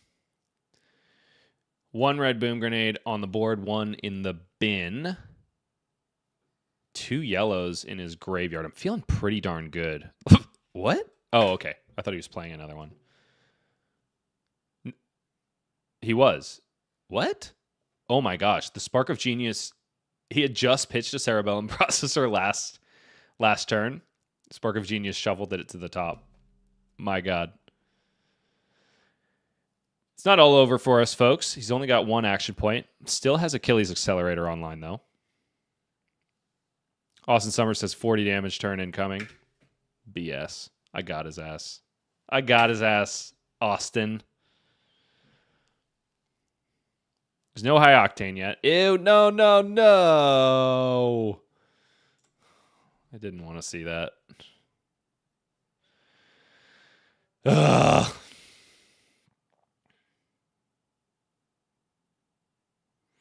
Two cards is the ask. Okay. So if I give 2 cards here,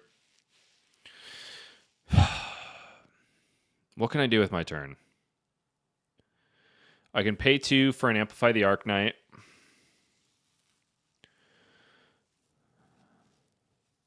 I can hope that he takes the Rune Chant, activate Succumb to get my action point back. Play Revel, send Reaping Blade, put him in the bin.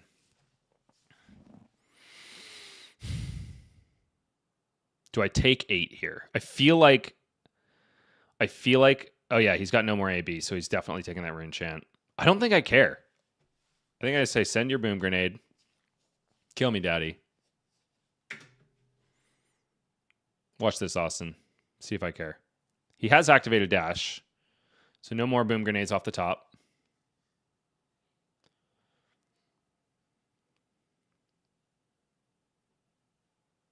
Oh, cool. I found 2 outpaces, but the Boom Grenade already hit. There's no way he has it. There's no way. He has boosted 3 times. High Octane or Maximum Velocity would suck. No! I think I have to reveal 4 here. No! 3. Oh. Oh, but that's bad too. Oh, it's all bad. No, it's fine. I do this.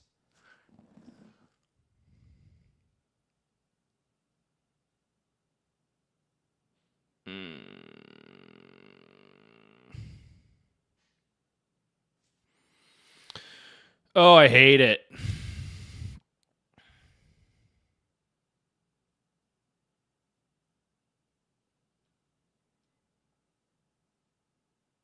I feel like if I reveal these and he takes any one of them, I'm not getting the Revel off. I think it's fine. I'll keep the Revel because if he ends up taking my 1 attack, I still have Become. I can get a Go Again attack. And then still play the... Yeah, I want him to take Amplify the Arcanite here. No. No, yeah, because then I go... I don't have enough resources. Lame sauce.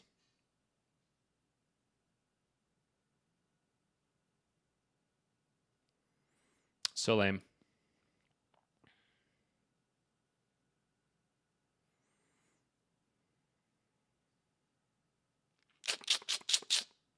Unlucky.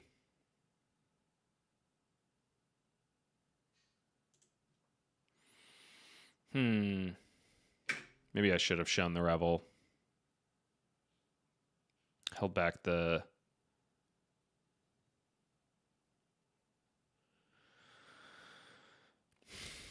I think I got debated by that rebel.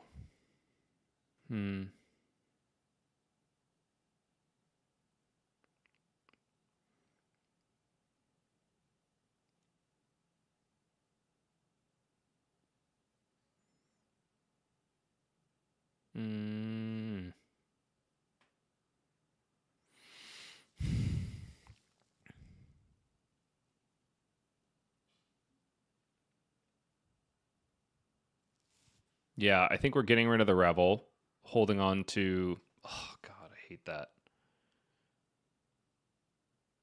I honestly hate that.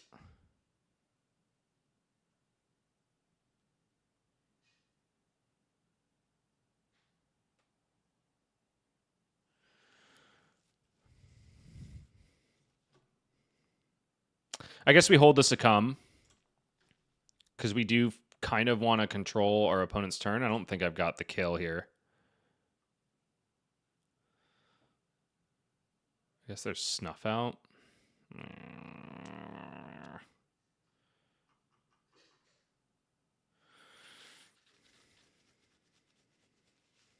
If I had one more rune chant, I might consider drawn.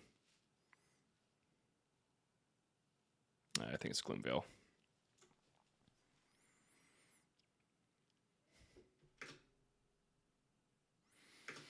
If he says no blocks,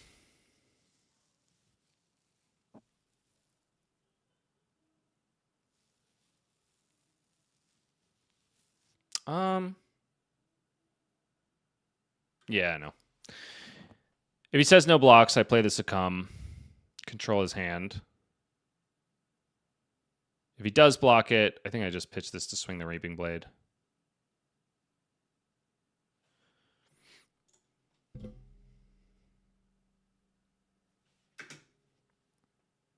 I wanted to see how he blocked first, Elliot.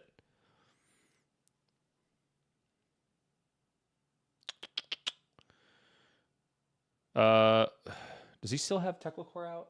He does have Teclacore out. So I don't care about his blue. I think it's Outpace, honestly.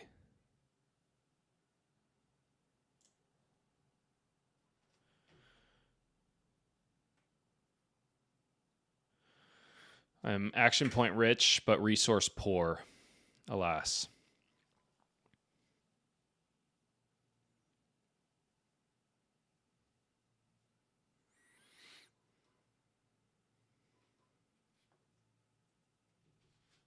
I don't think he does, Austin. I think that Arsenal card has been there for a bit now.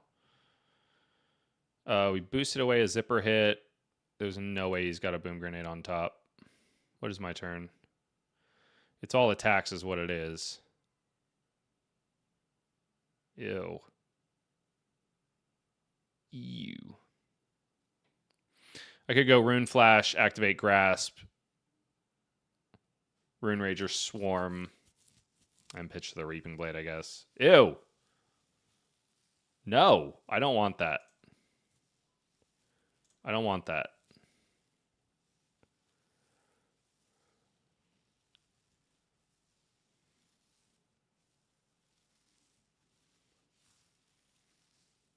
He's not dead to Vexing. What are you talking about?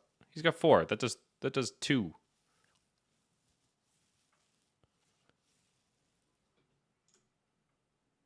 Oh, you're right, because I got 2 rune chants. You so right. You so right. I never should have doubted you.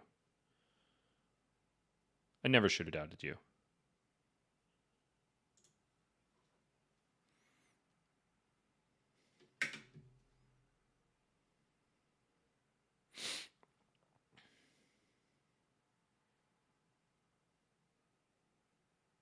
He does. Yeah, Elliot, Austin's right.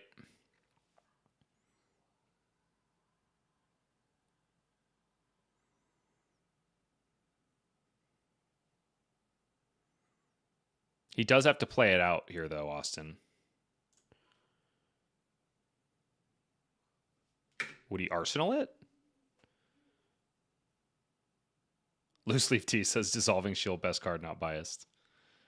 It's pretty damn good, dude. Ah, he did boost it. So I think he intends to play it.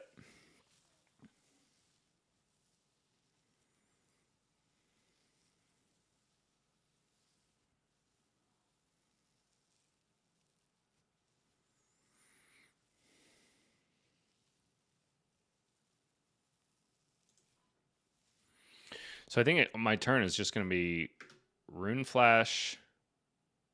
Ugh. I hope he cranks this. Yeah, he's going to crank it to activate a Cerebellum processor and get an arsenal. Good news is those 2 Cerebellum processors are gone next turn.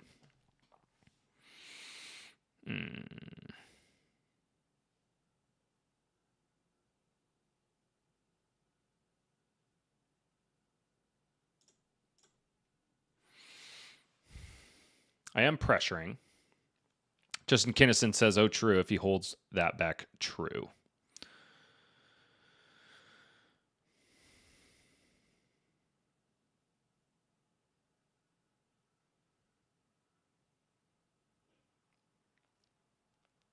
Still got Crown of Providence, too. Yikes.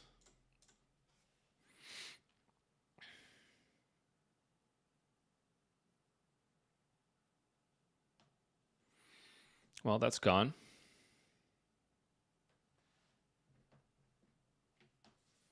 I think I'm in highway to the danger zone here, boys. Only 1 high octane in the bin. I feel like he's got to have found one by now. If he has, we're just dead to pistol. We're dead to the pew-pews.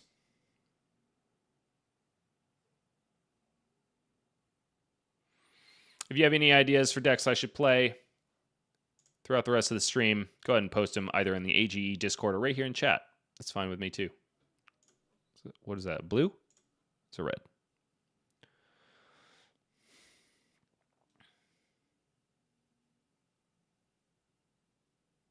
Time to do the old item check. Love that he's pitching a maximum velocity for that. Maybe bodes well for me.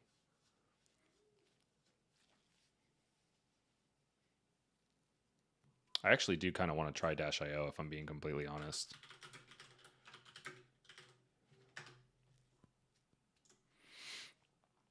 I'm going to make a personal copy of that list real quick.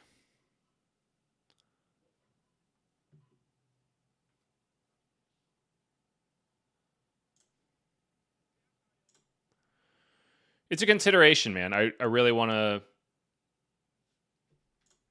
I'm considering learning an entirely new hero just so I can do the stupid thing at Worlds. All right. What's going on with this? He's still thinking? Refresh. So much thinking. Nah, learn from that chat.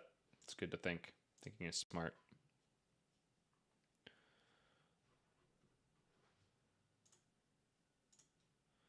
Thinking is smart.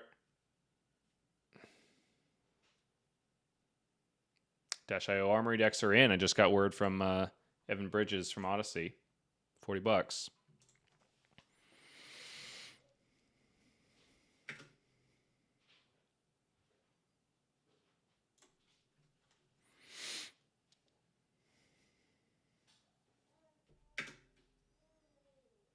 Oh, that's interesting. So he didn't end up playing the backup protocol red, so he has information about what's on top of his deck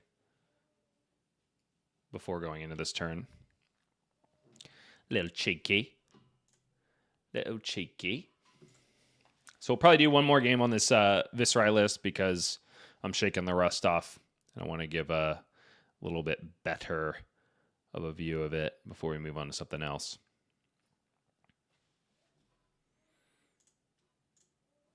We got a lot of Osaka goers in chat, though.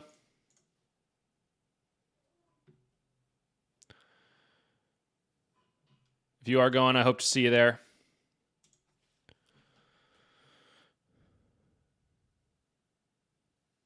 Here's a question. Did anybody else get their hands on that, gosh, what was it called? The 5th anniversary big pack? It was like $500 that you get at the venue with all the the anime Ira, Viscerai, and Dory, I think. And then like the Japanese heavy hitters box. I've never like committed to purchasing stuff like that. I pulled the trigger on that for sure. Pulled the trigger on that. Loose Leaf T says, had to make the choice between Tokyo and Osaka and went with Tokyo, but excited to watch the stream. Glad you got to go to Tokyo there, Loose Leaf. Was that your first time in Japan? Tokyo is such a trip, man. I really loved being there, but after a while, it kind of got oppressive to me. Like, that city is just sprawling, man. I've never felt so like inconsequential in a place as I did in Tokyo, you know? I loved it for sure, but I was there for about 6 days when I went back in, what was it? It was 2018, 2017, I think. Loose Leaf T says, I was just jealous of the public transport the whole time. Yeah, it's insane over there. I don't know where you're from, brother, but here in LA, we have nothing that compares. Okay, cool. We still got some block value here, which is hype because we got a boom grenade coming our way. It is a high octane turn. He's really card deficient at this point. He's probably got a blue to play that backup protocol, if I had to guess. We've already used our cerebellum processor. So it's got to be a blue and then I guess an outpace. So now I'm going to end up giving several cards here. I think all I'm going to end up being able to do is Sonata and hope for a 0-cost attack. Honestly, I haven't seen that many.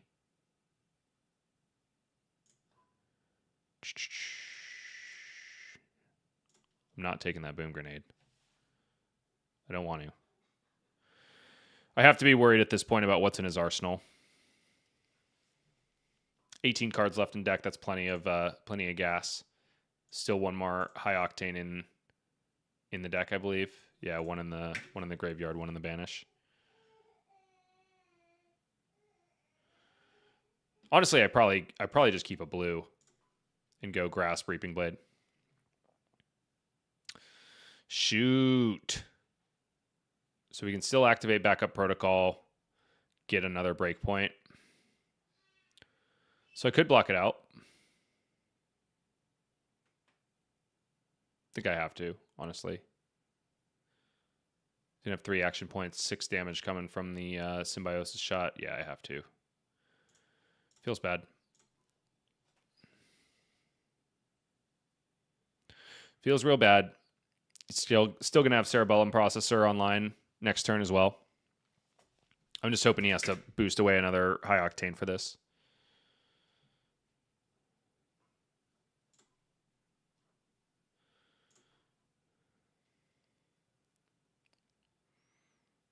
Yeah, give me that red 0 to 60. Or wait, is he gonna have 4 action points? Oh no, I think it's just over. I thought he was only gonna have 3. Symbiosis shot kills us here, boys.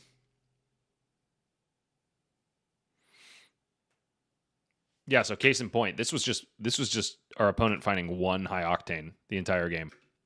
Can you imagine if he found this on the turn where he had 3 cerebellum processors resolved? Wait, what? You have 1 action point.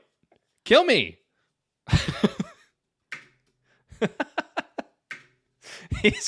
He's got the symbiosis shot on my forehead, and then he almost pulled it away.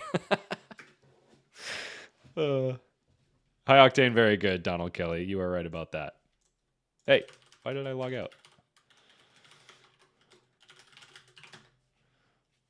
No, that is the correct password. Thank you. All right, back into the mix.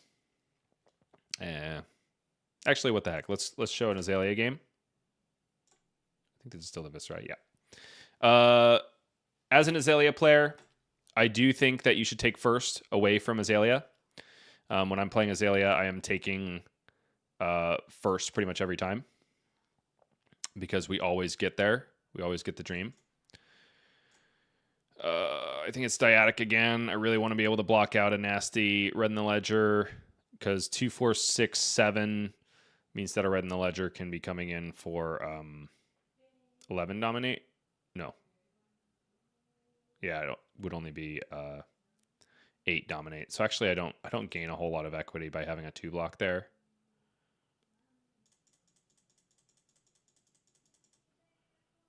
I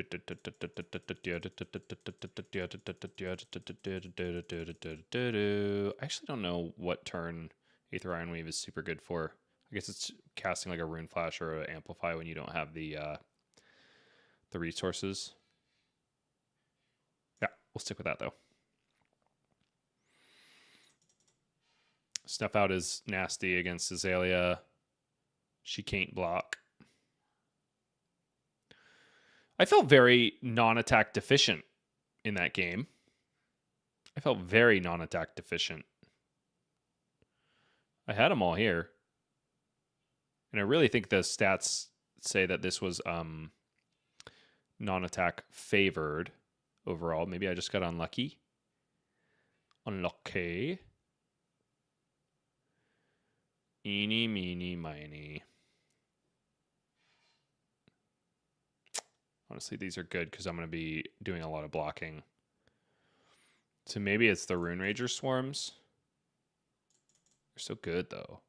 It's the Rune Flashes over the Rune Rager Swarms.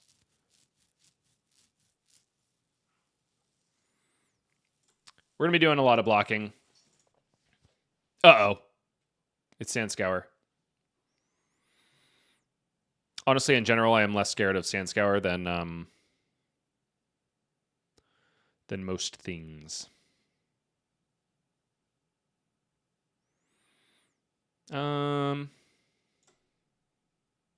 Just a little setup here is really cheeky.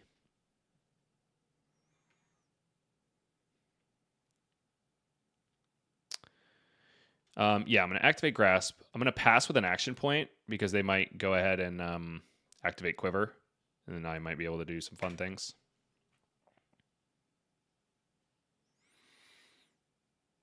Marcus Brown says, frickin' boost. Yeah, you're right. No, Austin, don't hack my account. Don't hack my account. Falcon Wing is fun in this deck, honestly.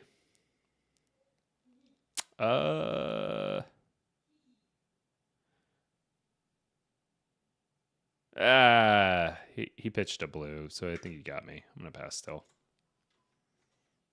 Like a loser. Maybe there was merit to honestly playing out the Succumb there. Because of this situation, getting 2. It's a little lame.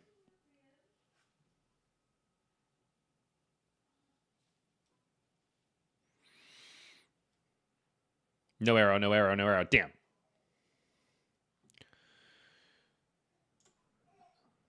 Take this one.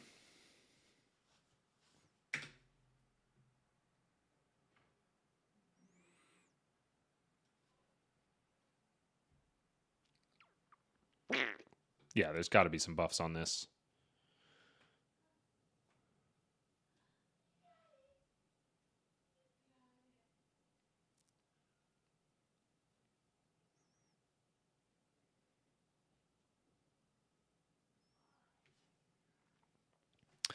Keep on waiting. Waiting. What? Homeboy might have a very arrow-rich hand.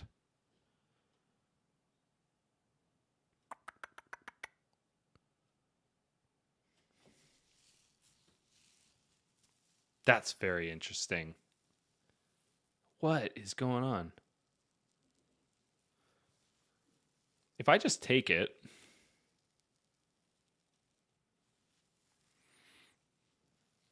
Could be in a weird situation.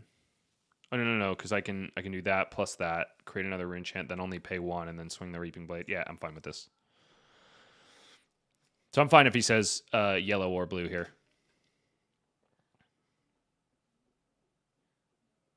What'd you say? What'd you say? Cannot pitch 3 resource cards. Great. Because check this out. This is going to be so hot right now.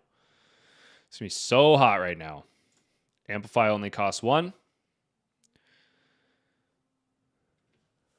We already got to go again from Machinations. We already got the Rune Chant generation from Malefic Incantation on the Viscerai hero ability.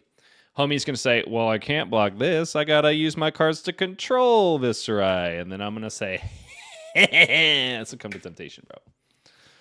It's also got overpower, so there's nothing you can do. Austin Summers, Card Game Trash, says, as an Azelia main, how do you recommend players deal with Azelia when she shoots 15 dominate arrows with on hit every turn?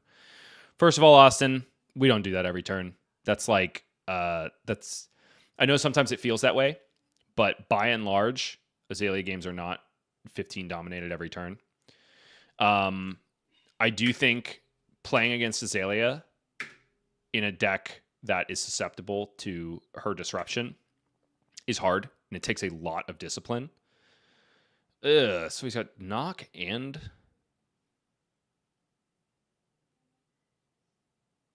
I think...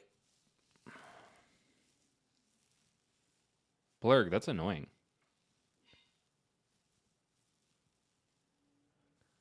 If I take the infecting shot, he can still knock for something. I think I have to take knock. It's not great, but this just limits options for him. If that's a buff, then I'm perfectly comfortable doing a face purgatory block on this infecting shot. Yeah, I think it's knock. Sorry, back to your question, Austin. I think you have to be really solid at determining what is the best thing in your hand to set up. Because you're going to be doing a ton of blocking. You need to know when to press on the gas. And you need to save as much life as humanly possible whenever they're sending on hits. And you need to not be pigeonholed into trying to go for it when they're not sending it on hit, if that makes sense. Like if your hand is not good, you still need to save life because dominate is a factor the entire game. Right now, however, we activated Azelia for this. So this has got dominate. God, I don't care because I know he's just going to be activating Sand Scour and loading that infecting shot. I would rather save blocks for infecting shot. Charlie says if you take the knock, it makes Memorial Ground worse too. Wait, why am I not connecting the dots on that? Oh, I see what you're saying, because then I'm not taking an arrow. Right, Charlie? That makes a lot of sense. Bolton shot with an aim counter does not have power greater than its base, which means our opponent is holding on to an infecting shot. If he pops the flight path here and his bullseye bracers to send infecting shot, I'm really happy about that, I think. I'm really happy about that. That is tough, though, because I have basically nothing I can do on my turn.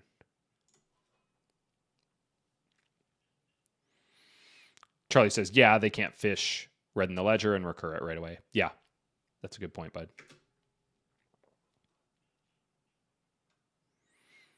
That's a really good point. Okay, so our opponent has Red Infecting Shot in the arsenal. The Sandscour Great Bow list, 9 times out of 10, is just going to want to blind Azelia at the top of their turn. So I honestly don't expect that Red Infecting Shot to be coming my way next turn. I'm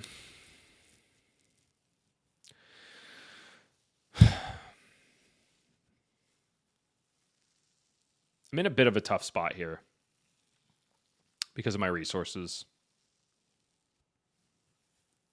Runic Reckoning costs because I don't have a Rune Chant out.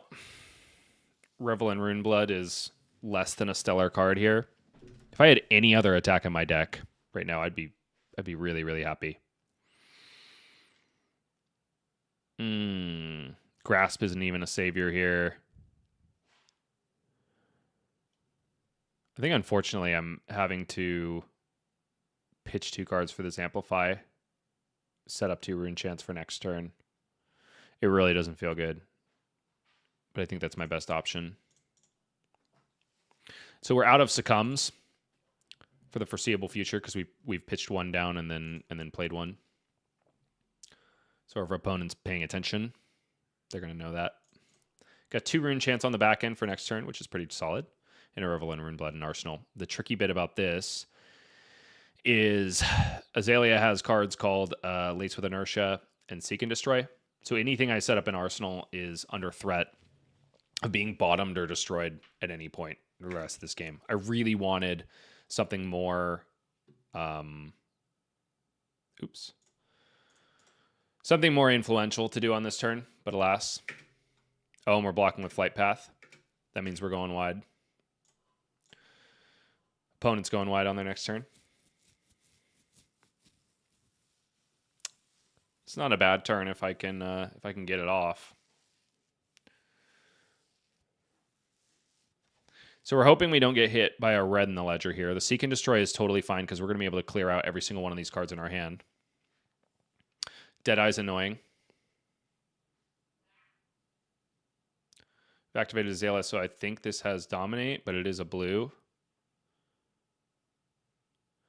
We can kill their Arsenal card here, which feels good.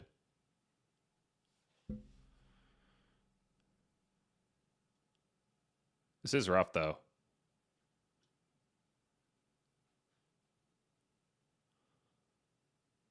Okay, so this is a good example of what Austin was talking about here.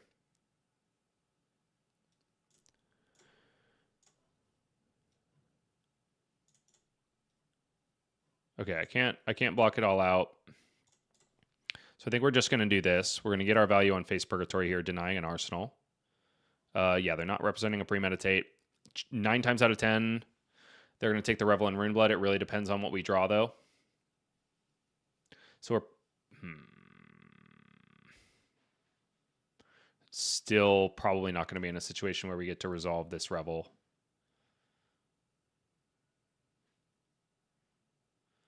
So hold on, is it... It might be better to just take 13 here in the interest of ensuring that we get to resolve this Revel, because Seek and Destroy is going to make it almost impossible for us to get it off unless Face Purgatory were to draw another attack.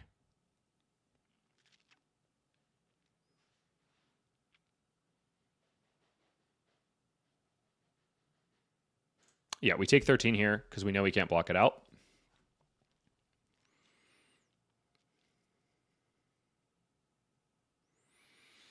Does not feel great at all. But we still have our entire fridge up.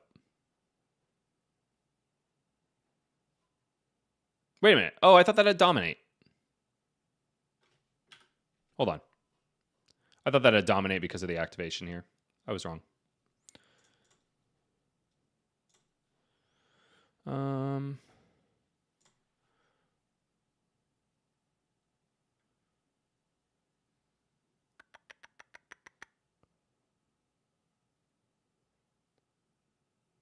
I still have hopes for my creepers.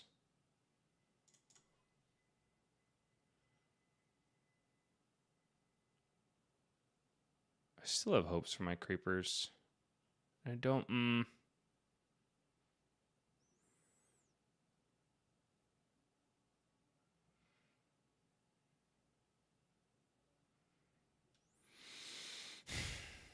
I don't really like this as an opportunity for Face Purgatory, if I'm being honest.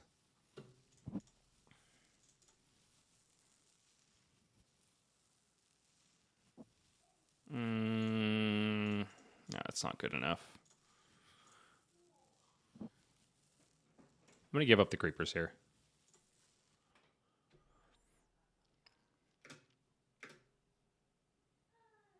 I don't like using the Face Purgatory here because I would so much rather use that in an instance where they're presenting a go again attack, telegraphing maybe a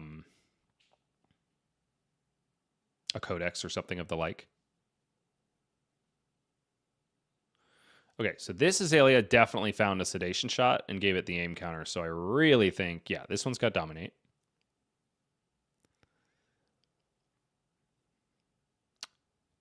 Inertia is not a scary on hit for me because my turn is kind of insane.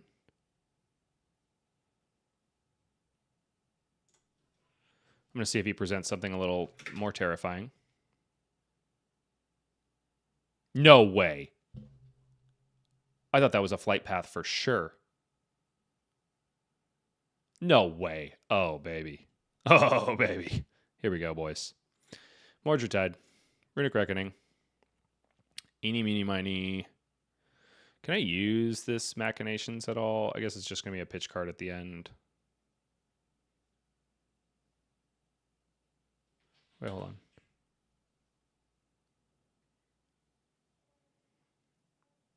Yeah, unfortunate. Okay. Can't get more value out of that.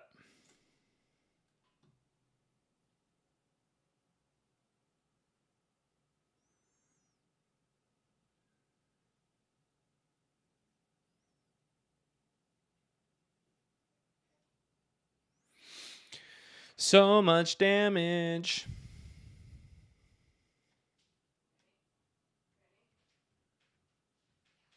That was really curious. I thought for sure that was going to be a flight path play.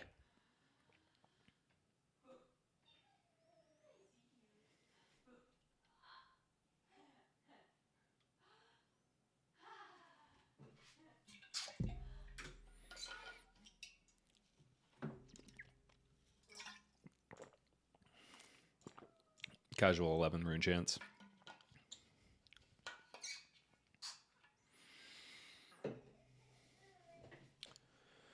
Mordred Tide is a good card.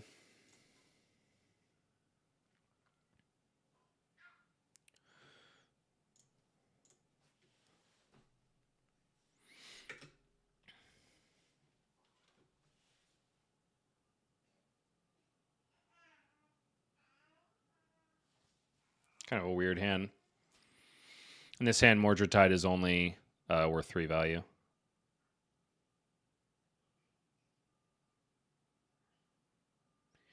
Immobilizing shirt.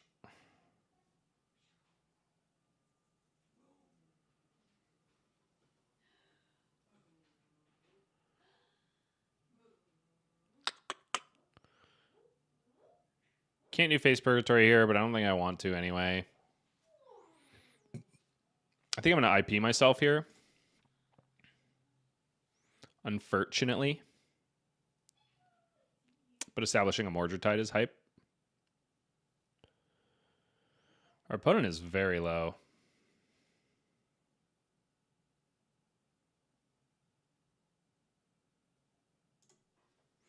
Yeah, I'm going to save all the armor for a potential red in the ledger.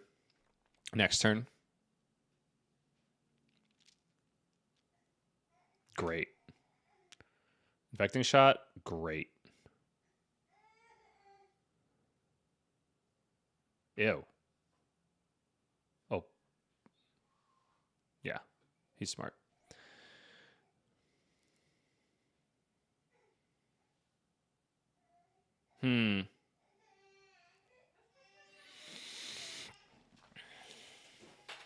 So that red in the ledger doesn't have Dominate. Our opponent has played 1, 2, 3, 4 buffs. They should be fairly buff rich, which is scary. But I got 5 value left on my armor. I kind of want to establish this Mordred Tide in Arsenal.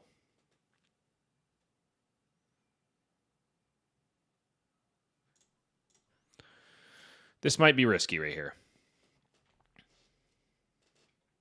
But I think because this doesn't have Dominate, I'm feeling fairly good about taking the turn off. Famous last words.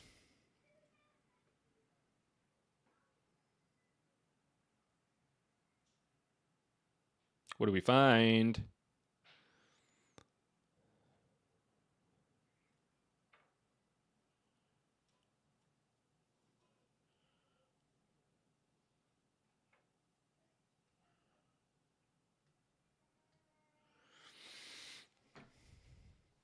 So because we've been incredibly careful about our life total all game, shout out to you, cut 4 cards, for making me realize that Sedation Shot wasn't dominated when it came in. We have so much more room here. This is fantastic. Red in the ledger only for 8. I feel fantastic about that. We go ahead and roll the dice on getting another attack. We get to roll the dice twice because we have Sonata Arcanics. Okay, not an attack, but could become one.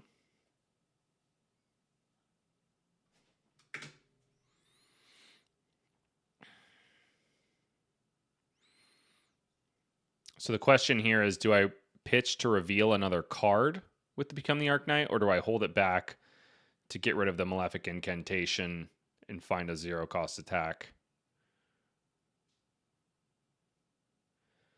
We're definitely playing this. The safer line is definitely just to play out the Sonata and hope.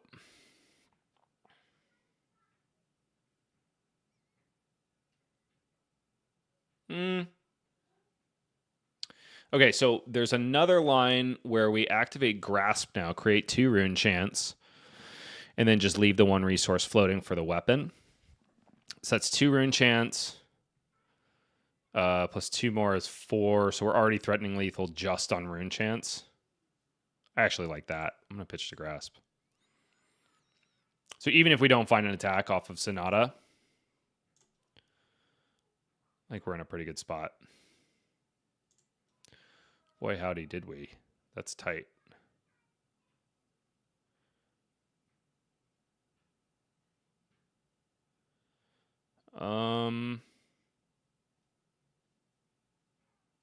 Is this cheekier?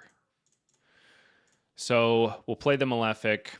We'll come in for 6 rune chants plus 2 arcane.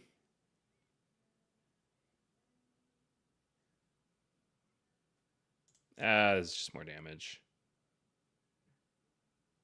I think it's plenty of split damage.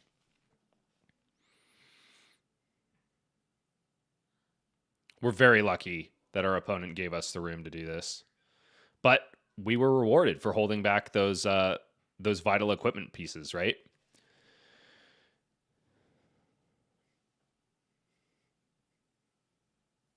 That was our good decision.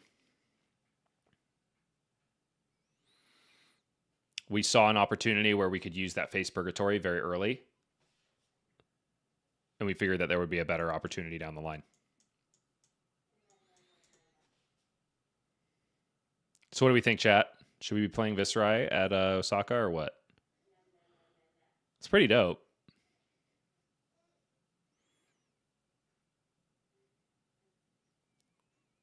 Gosh, when I first got into the game, Viscerai was just like the most flavorful hero. Like I think Viscerai is a large part of why I committed to this game so hard. It's just so, like, he's so interesting. I didn't know what a Runeblade was before I played, whoa. Homie's running Feign Death. That's actually pretty hot in this situation, but must be with a fistful of reds. So him coming back into the meta is so exciting. Friggin' stoked on it. Sandscour Azelia is another consideration for me. My good buddy Paul at Locals, who we saw on stream at Battle Hardened San Diego, and I believe also the AGE stream the following day, just sent me his latest take on the list. And it is exciting. I think in general, Sandscour Azelia just does not, like, she doesn't put out the raw damage that Death Dealer does. Granted, she does do the control thing maybe a bit better, but I think it's more that she has more options and less consistency. Justin Kinnison says, I think you have to figure out the DO matchup, but if you can do that, this is a strong pick. I'm trying to become more comfortable in the competitive scene just sacking certain matchups. There are a lot of good players that I admire, including Card Game Trash Austin Summers in chat right now, that are very comfortable just saying, hey, I lose this matchup and that's life. But I take down X other things. I get so obsessed with the matchups that I'm losing that I think I forget to hedge well into the matchups that I'm already winning and can gain more percentage points into based on certain sideboard decisions. Choosing to let certain matchups go is just not a bad. It's not a bad decision. Oh no! Oh, they got that off the Azelia activation. Knock the Death Whistle is the worst possible hit on an Azelia activation, by the way, because the whole point of it is using Azelia. Douse and Die. I'm on 3 EF and 1 Consuming Volition into Dio, and that seems to be working fine. I don't hate that. My heart goes out to my Azelia friend over there. I've been in that situation before. You have to blind Azelia to win the game, and you whiff out. Unlucky. All right, how should we kill him? Oh my gosh. Okay, so none of these can hit, so it's not like I can get this off at instant speed. I think we're just going to play this out for the extra rune chant, honestly. Yeah, play this out for the extra rune chant. Here comes Swarming. Probably dead here. Douse and Die says, in addition to Succumb and Snuff. Yeah, of course. More on hits makes harder for... Boink. Yeah, there's our Eye of Ophidia. Not a bad blocking card in this situation. Justin Kinnison says, I've been trying to figure out if EF is needed or if 3 Consuming is good enough since it's less clunky than EF. What are we talking? What's EF? I'm drawing a total blank.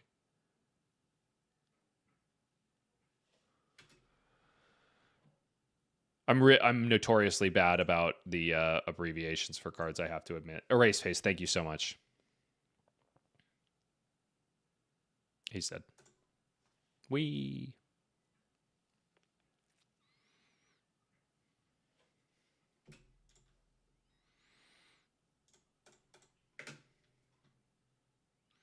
Yeah, a wise man named Joshua Rath, who streams with us on the AG Pro Team, once told me, why would I include that? It doesn't say Runeblade on it. maybe that details his position on Erase Face, which I hear, but also I tend to like those red line control attacks personally. Okay, cool. That was a lot of fun. I say we switch over to some Dio. Let's join the enemy, huh? Let me pull up this Dio list. Get out of here. Too many tabs, chat. Too many tabs. Guns N' Roses is the name of this list. I actually kind of like that. Okay. So here is Mara Ferris's Dash.io list, which she detailed on a podcast with Pheno Black. I think she made a lot of really good points. And I also think this is probably one of the most accessible ways to learn Dash.io. There were 2 iterations of it running around for a while. One made pretty popular, at least in the local scene, by a friend of the show, Tyler Horspool, in which he would be trying to set up big draw turns with things like Tome of Fiendal. And so the trade-off of that list is that you trim a lot of the copies of blue and yellow Boom Grenade. They might have only been on 3 by the time the books got banned. But he brought that list to the Players' Championship, obviously without Tome of Fiendal, etc. And it definitely was having some issues. Nevertheless, I believe he still made top 8. He just lost in quarterfinals. So shout out to Tyler Hortzbull for making that deck still work. But I think this... I guess this archetype of the deck would be make Boom Grenade hit, play Boom Grenade, make Boom Grenade hit, and then you just gain so much extra value by having that happen. You outlast your opponent, and it's pretty cool. So I think this is definitely, like, if you're gonna pick up the deck for the first time and see if you can make it work, like I'm about to do, this is the way to do it. So. What else to mention in this list? The Mara was high on the boots, heavy industry gear shift, because of the block value, and I tend to agree with her on that. But obviously, this is something that you have to be very careful of. Dash.io is one of those decks that can get fatigued so easily, even by aggro decks, if you're not careful. the cost of 2 cards off the top of your deck can be completely negligible, can be really, really important. So many of the people I know that play Dash.io win games with the last 2-3 cards in their deck. And if you have already boosted them away earlier in the game, bully for your opponent. That being said, in the sideboard, I think, we've still got the Achilles Accelerator, which is a safer option there. There's also a lot of equity that you gain from things that banish off the top of your deck because you want to find these boom grenades and other useful items, and being able to dig for them is important. Plasma Mainline is a fun sideboard inclusion. Allows you to go ahead and move Steam counters from Plasma Mainline to other items as they come into the arena. And the item that we're trying to put Steam counters on, that's Cerebellum Processor, the new addition from the Dash.io Armory deck that facilitates some things that probably shouldn't happen post-book banning. I think they are now out of line with the objectives of LSS. And the main reason for that is this card right here, High Octane, which generates action points basically out of nowhere just by you playing Go Again attacks, which you can then sink into more card draw on Cerebellum Processor. And of course, the weapon that is sometimes a pistol and sometimes a machine gun, Symbiosis Shot, depending on how many counters you've been able to put on it throughout the rest of the game. So honestly, I have very, very little expertise in this list and with mech in general. What I do like to play a lot is aggro decks, and I like figuring out that puzzle to close out games against decks that want to grind you out. And also, I just like going fast. So without further ado, let's go ahead and jump into a game and make some mistakes, shall we? Let's do a high octane quick one.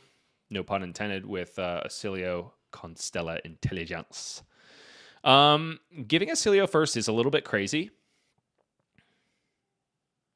However, I feel like it's an aggro. Mirror, basically, so I'm going to take second. I think that this game is going to go super fast. I'm going to try out this heavy industry power plant. I'm going to try out... I select none equipped there. I'm going to keep heavy industry gear shift. Oh, do I need the AB2, though? Do I need the AB2 on the head?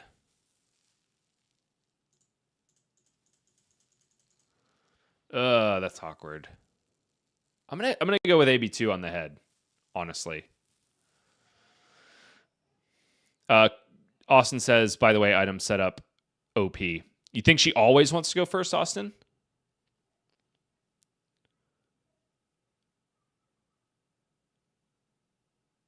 More than one non. I don't think Signal Jammer is here.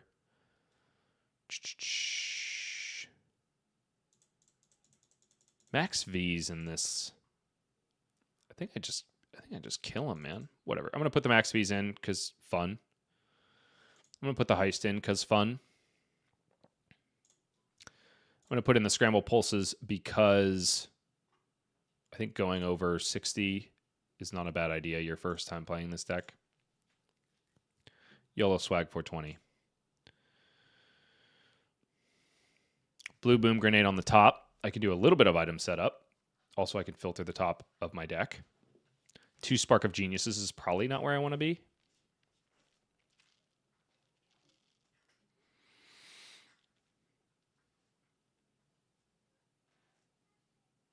I'm going to get an opportunity to do some blocking, which is tight.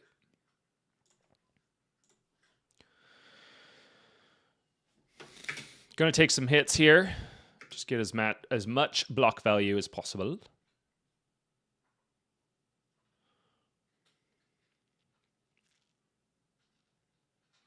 Spark of Genius is one of the cards that is going to show my ineptitude with the deck, because knowing what to fetch on Spark of Genius is arguably the most important aspect of this deck.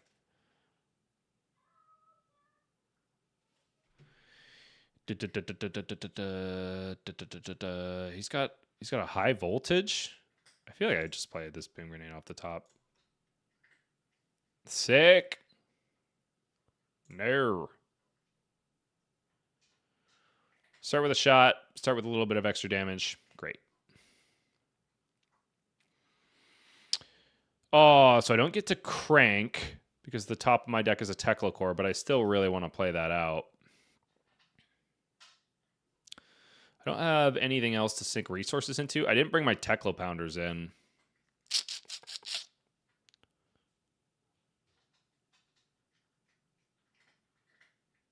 And Spark of Genius is not going to have the extra action point.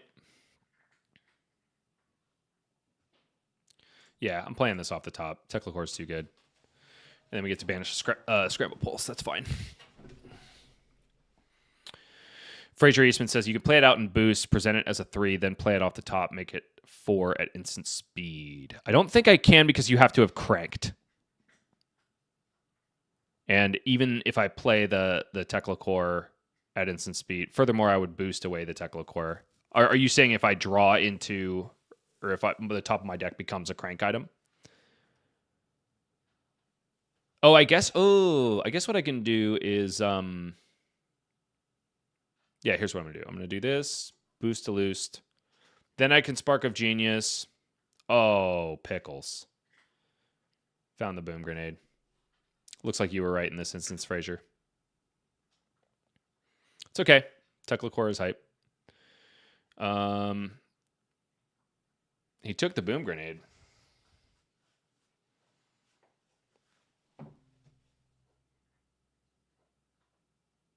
That's interesting. Do I want to just find another boom grenade then?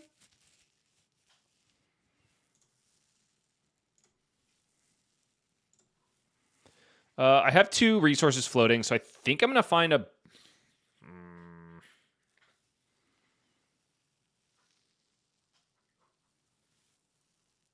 Wait a minute.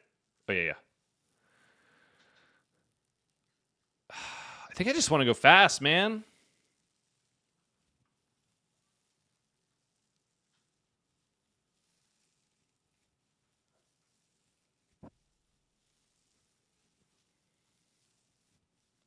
Well, I'm going to get the action. Oh, I see what you're saying.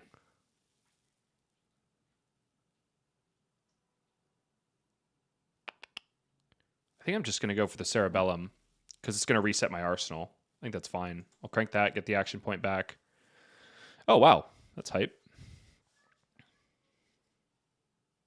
I get to play everything. I love that for me. Yeah, let's just play it all out. Boost to loosed. And then I'll use Cerebellum Processor to reset the arsenal, which is still a fine use of it, I think.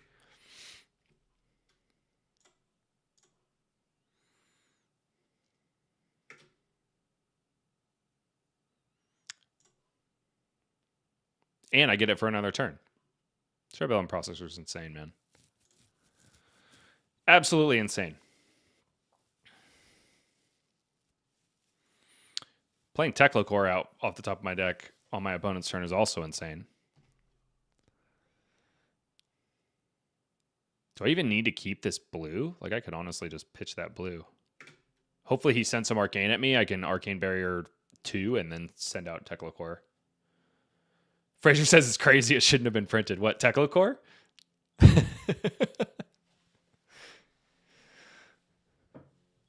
think it's hype, man. You got to be able to do unfair things. It's card games, man. It's card games, baby. What? Homie not got to go again? What you doing, homie?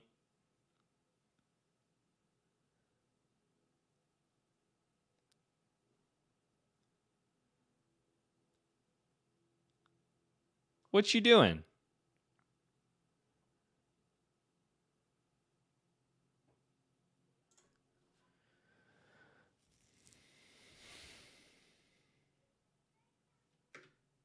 No. I still don't care. How are you going to get your action point, homie? Oh, is this a Lightning Greaves turn? That would be crazy if he didn't block with it last turn. Draw your card. Yeah, you're right. They do run blank.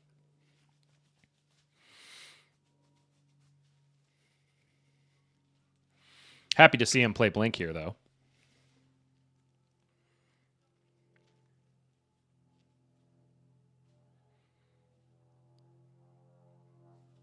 Are we just filtering?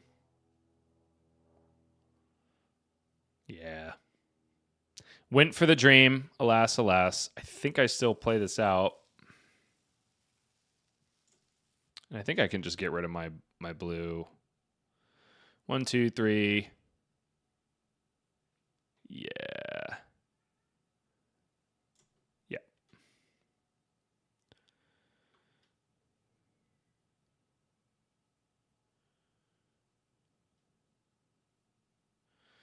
Resources. It's pretty bonkers. Here's an opportunity for heavy industry gear shift, I guess. Potentially. But we can also see what we get for a little bit. I would love to be able to generate extra action points. We're gonna find a boom grenade. That's good.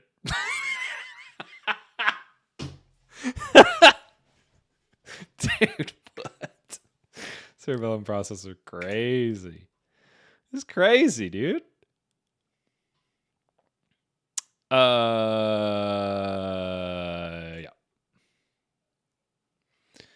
Yeah. Oh my god, and we get to put another Steam counter on these bad boys. Sheesh. We got 2 action points. I feel like I want to banish this, actually, so I can put another one on Cerebellum processor.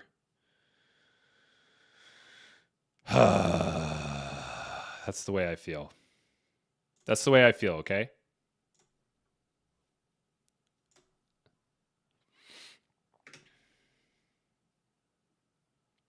Now we can draw. I think I do want to draw this boom grenade. God, this is so dumb. Are you kidding me? I think I want to boost that. I think I'm going to save this boom grenade for next turn.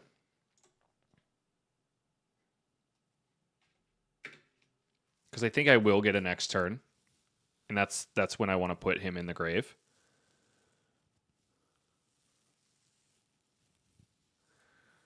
I'm gonna have 4 free resources next turn. 2 Cerebellum processors up. Yeah, I feel good about this. Send soup up. Get homie down to 8.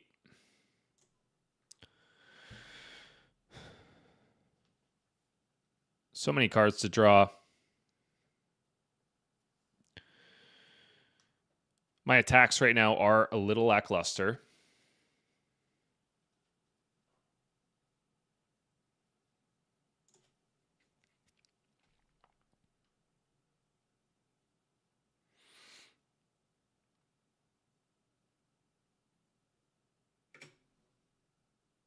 That's life. This is going to be a nasty turn.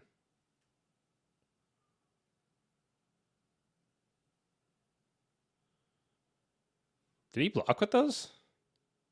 This is going to be a nasty turn.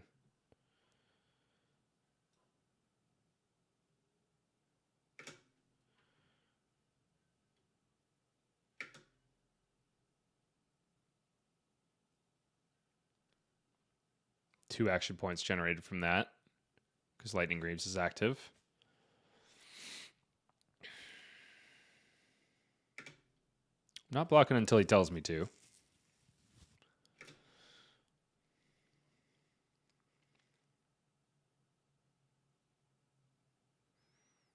Still 2 action points. What's Volzar at? 6? Yikes. Still has to pay for it, though.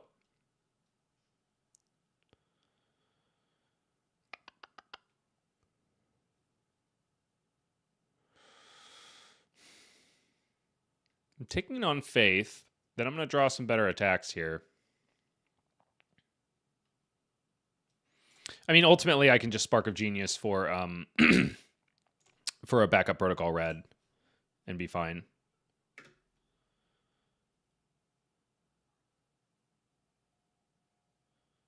Cool. Ew. I think I just take 10 here. I'm going to keep a Spark of Genius. I have all the resources I need for the turn. I don't think there's any way he doesn't die.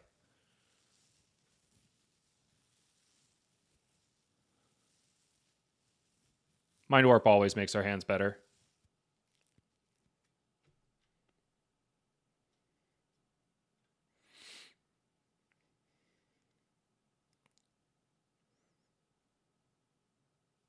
I want to draw that. Should have blocked with equipment. Should have blocked with equipment. Crank-a-doodle-doo.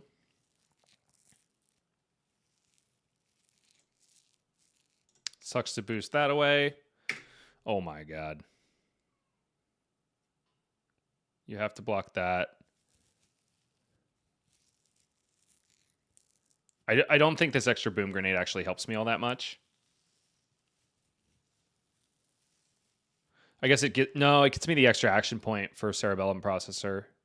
So I'm going to play it out.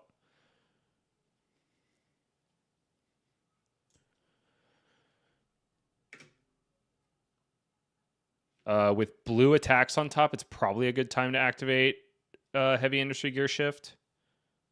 I'm still not convinced that I'm going to need those extra resources. Yeah, let's gain 2 action points. My god, this is insane. Bye-bye High Octane. Alas, alas. I think I like drawing the heist. I think I don't like drawing that. I think, do I want to shuffle my deck now? I can also activate Heavy Industry Power Plant. If I do, then I don't have enough to play Heist anymore. On hit just doesn't matter here. Oh, Soup Up has go again because I lost Tekla Foundry Hearts or Tekla Cores. I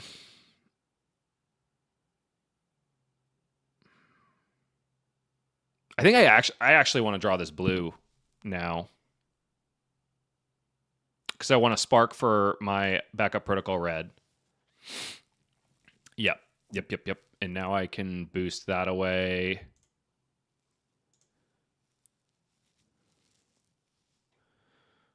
Yeah, I just want more breakpoints.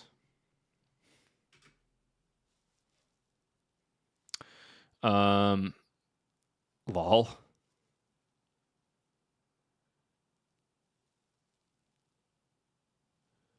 Yeah, I'm just going to do this now.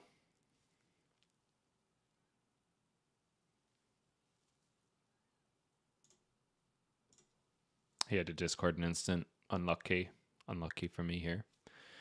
Yeah, goodbye. Goodbye, Boom Grenade. This is so nasty. I have no idea what I'm doing, and this just happens. This says go again. Everything is lethal.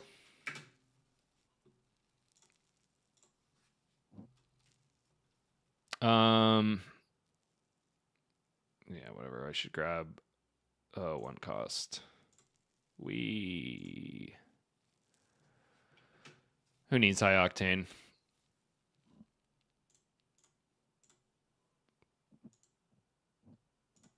Deck's gross. Deck's gross. I mean it was an aggro mirror against Azelia who can't block. Okay, this is probably a better measure. This is something we don't want to be running Heavy Industry Gear Shift in because he's going to want to go long. I like Crown of Providence here to defend my arsenal.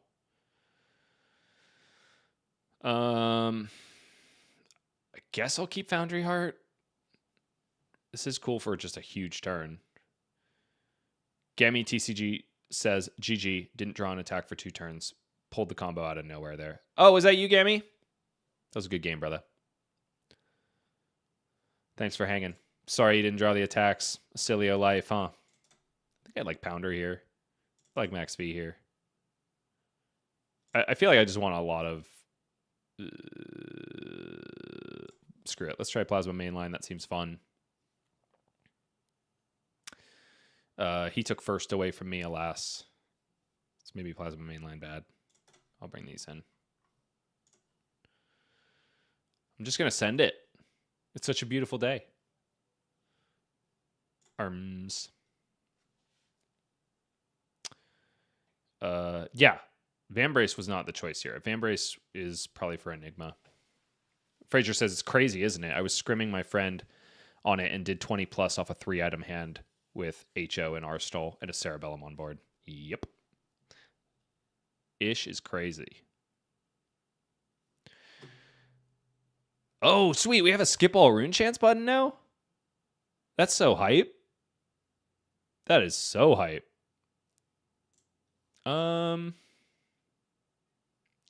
Yeah, I'll pitch the spark here just in case there's more. No item, Sadga.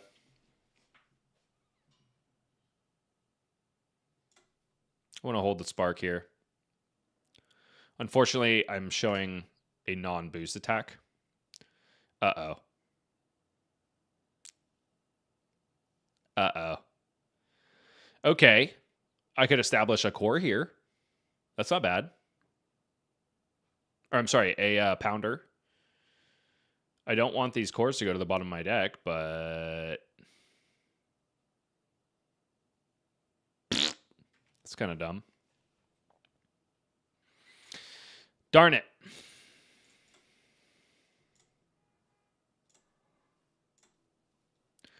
Big Slicer 420 says deck needs more yellows. Oh, sweet. I found sparks again? Sick. We'll shuffle those cores back in, baby. Ain't nothing but a thing, baby.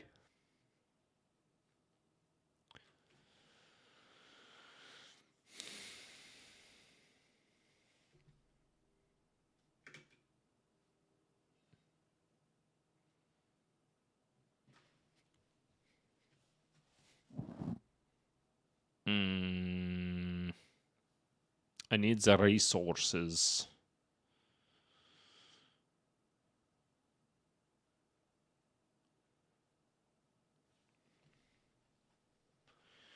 I need the resources. I think I might have to let this attack go.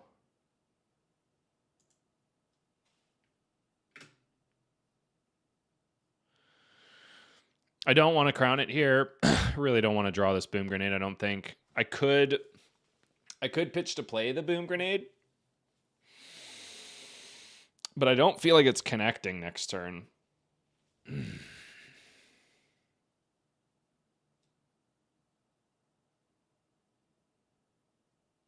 Screw it. Because once he gets Plow Under going, it's not like I can crown to respond to Plow Under. So here's what I'm going to do. I'm going to instant speed this out. No. Oh, God. I'm drawing a red one. Oh, God. No. That's not what I want. Blurg. I made decisions. Decisions were made. Oh, and I should have blocked the rune chant. Whatever. Alas. I'm a bad dog.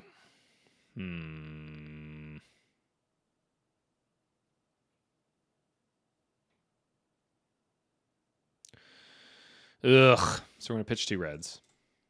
So anyway, I'm pitching 2 reds.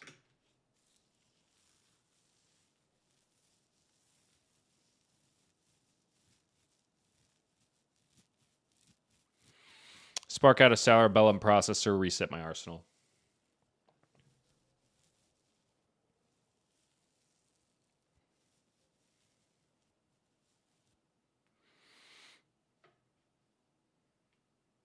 Get those Tekla cores back where I want them. That's a lot of blocks. Homie's not finding any Earth cards, which feels good.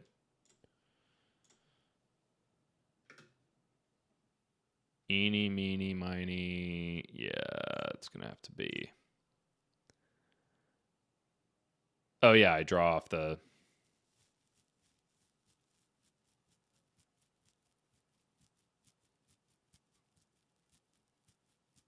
I'm a dumb. Maybe I should have left that uncranked. All right, so we're just going to shoot. Subpar. We have a blue here.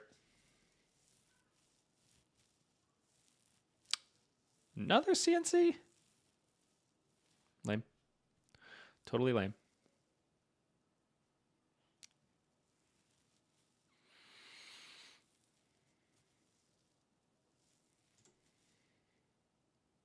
I had the opportunity to use my adaptive plating on this boom grenade, and I am tempted to. But it's kind of like, for what? It's not like I'm presenting anything particularly interesting on my next turn. I can get some equipment here. No, I can't, because well-grounded can just block.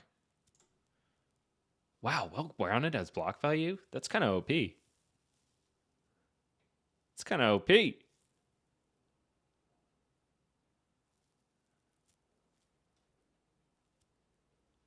Yeah, I think I'm just blocking with cards here.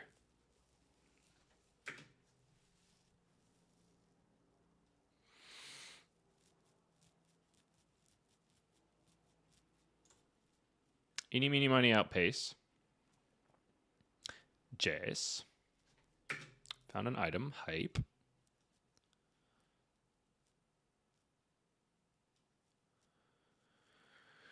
Which means we can play it off the top and use that action point for Cerebellum Processor if we like what we see.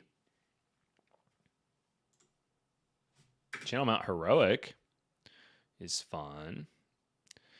But I have to crank and potentially lose it next turn. What I got in here?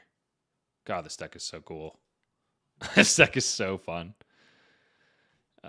Cool. So I can draw a yellow, which I don't love, but I guess that allows me to activate Backup Protocol and just arsenal whatever I find. I could also activate Foundry Heart here to dig. I just don't think this turn is good enough to use cards in deck.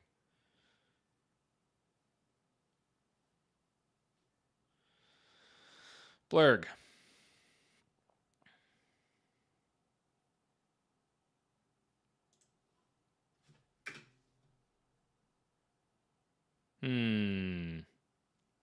Boosting away Fast and Furious is hype here. Put that on yield Cerebellum Processor.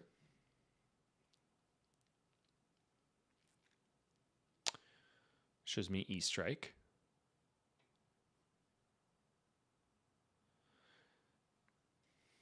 Not getting the effective Pulse Wave Harpoon here, which feels a little bad, but alas.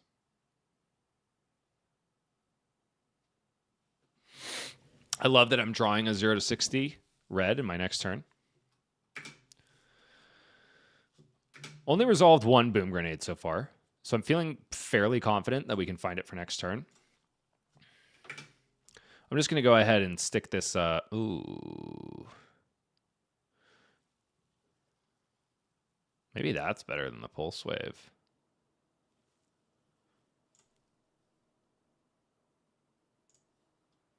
I'm going to find the outpace here. Oh, wait. Whoops. Oops. I'm going to shoot the pistol. Maybe that's dumb. Maybe I should be saving these for a high-octane turn.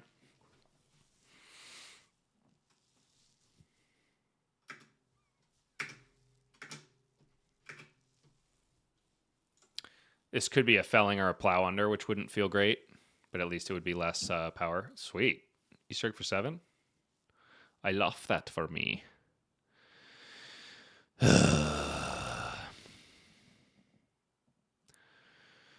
We liked the 0 to 60, but this is a less than stellar hand otherwise.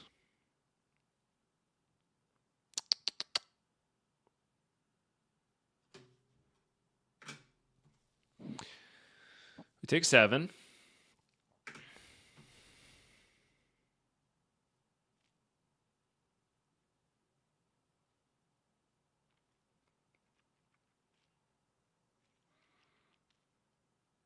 Merit to playing out the blue boom grenade. I am very redundant on blues. I have so many resources.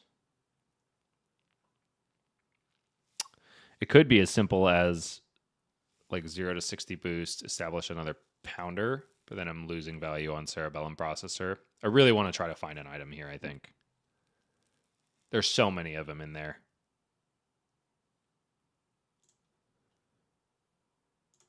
I'm going to do this first. That ain't no item. Girl, that ain't no item.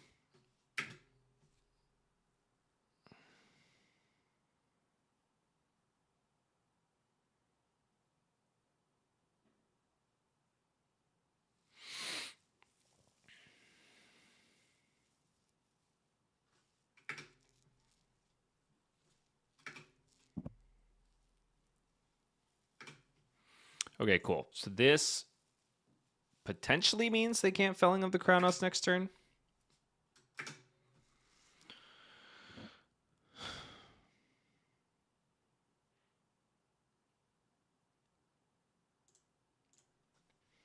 Yes, we will outpace boost. Max V, huh? Max V, huh? Does not feel good to just be letting this cerebellum processor die.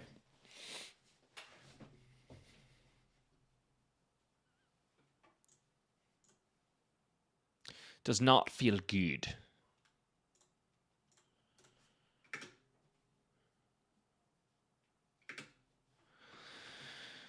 I think I'm just playing out this pounder. Don't love arsenaling a Tekla core either.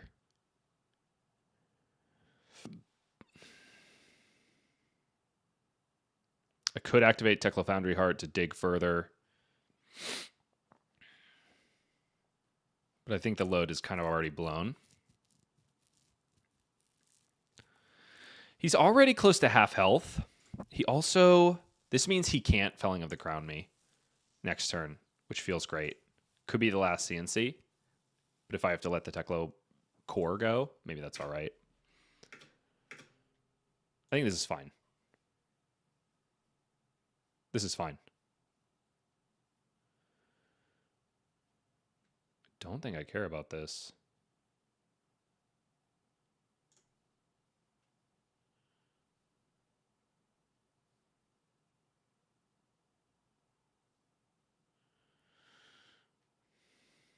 I think I will have a better opportunity for this later. Maybe I'm too precious about my equipment in this deck. It's possible. Okay, so how many boosts we got?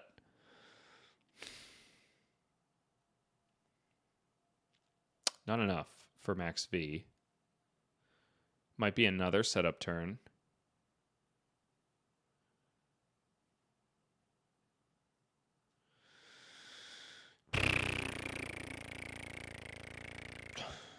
Oops.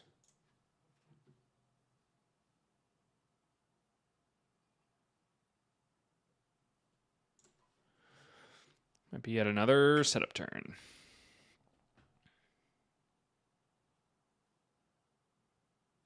Unless I can get lucky with these items.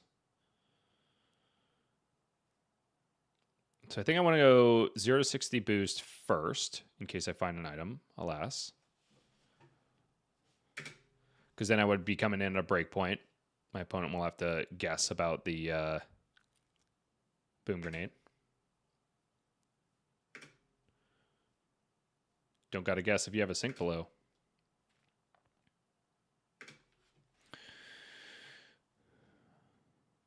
I am setting up. Yeah, I'll boost. No luck. Showing an expensive attack on top, but I think it's okay because I'm going to have a Teclocor online next turn. Life totals are getting really low here. Gosh, where are these boom grenades?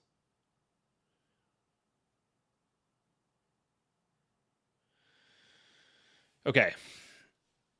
The dream would be I activate Tekla Foundry Heart. I find myself a backup protocol red on top. Even then, I can't play the max V.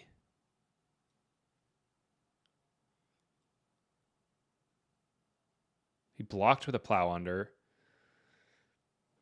He is going to have... Yeah, he's going to be able to decompose next turn. Yeah. Mark my words. After this, I'm going ham. All right?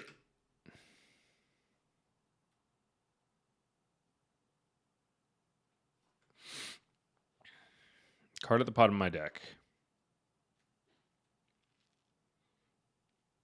It's probably going to be... Ish. I don't know if I have enough resources to pull this off, man. So this turn could be the Teclocor resources go to Heist.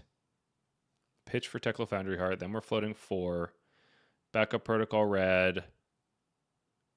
Gosh, I need more attacks. Holy. Holy.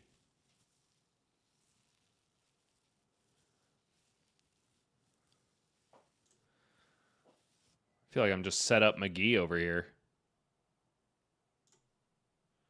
When am I actually going to do the thing?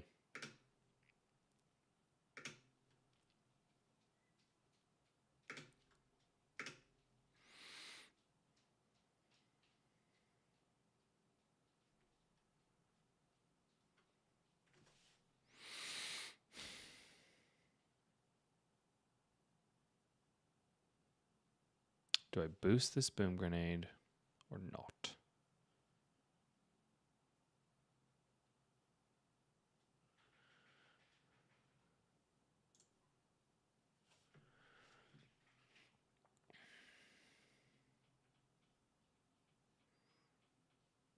We crank it.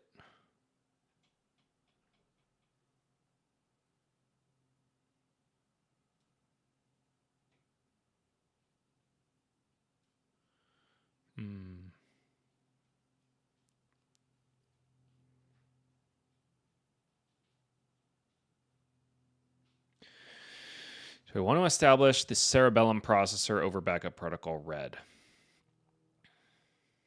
If I want to get this max V off, it feels like I want the backup protocol red, personally. Maybe I'm wrong about that.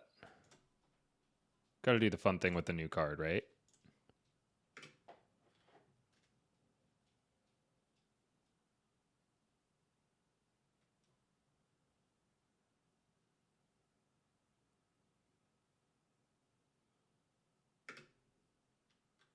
That's lame.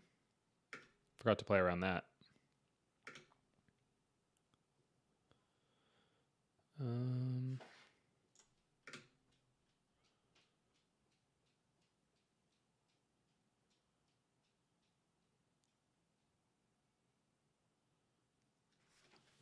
Probably should be just stepping on the gas more. I think I'm being too afraid of fatigue.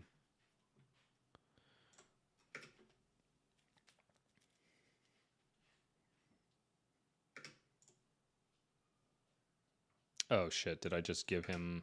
I might have just given him the opportunity to decompose.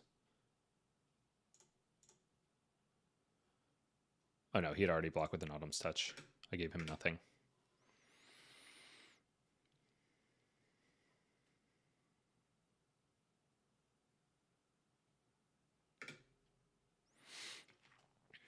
Felling is so good.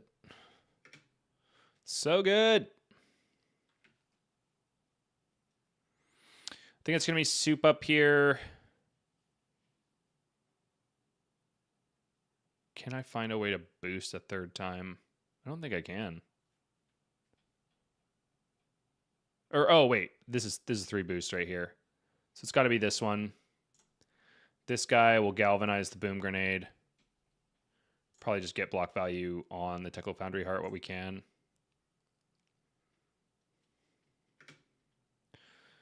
Galvanize that bad boy.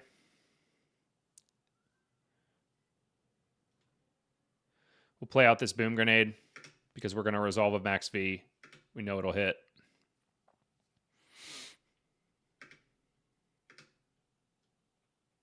Oh shit, that's 1 too few resources. Okay, so I'll go T-Bomb first, then I'll activate Technical Foundry Heart. We're chilling. We're chilling. Yes, Crank. Yes, Crank. Yes, Boost. I'm an idiot. I need more resources. I need more resources.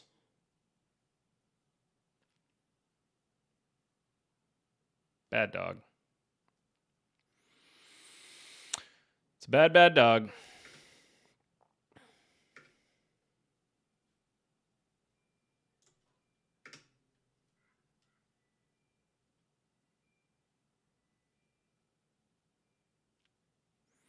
Yeah, I think I'm doomed.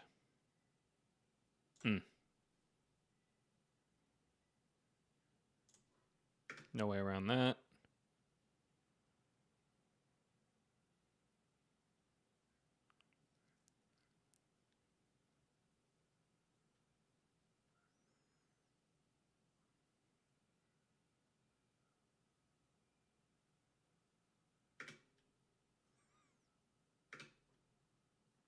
No way. No way he's letting this hit. Well grounded, coming in hot. Yep. Which means he gets to cover up the next break point. So I'm going to mix in a pistol shot because I have the 2 action points. Get him to use that up. At least get a little more value here. This boom grenade ain't hitting, but it's all good.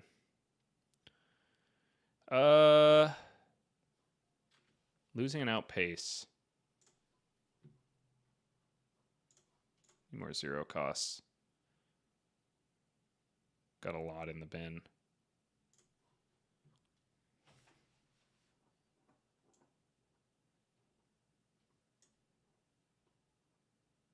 Nah, I'm not going to boost here.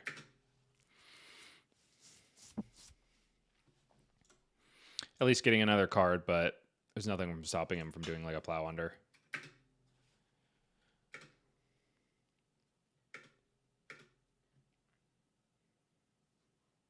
Hi Octane.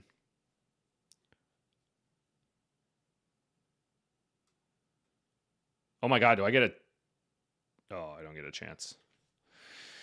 This is 6 rune chance. 1, 2, 3, 4, 5, 6. Yeah. Because that one's already popped. So I have to block something here. Boo.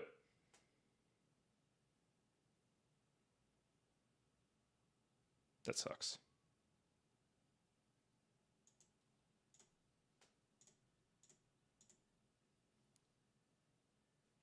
That sucks. Oh, what?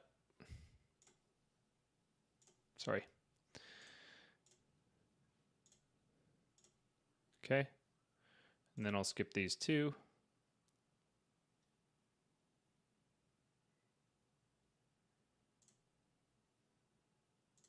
I said skip all rune chance. I said skip all rune chance.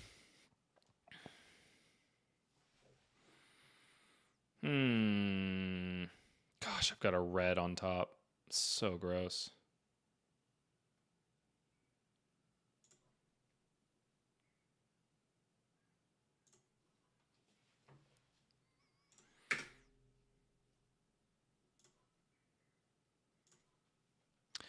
Yep.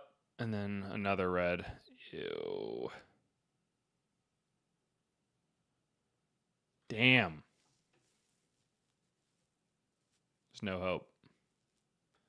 There's no hope, chat. We're going to take our lickings. Move on. It's a hard deck to play. Let's try Austin's advice and go first.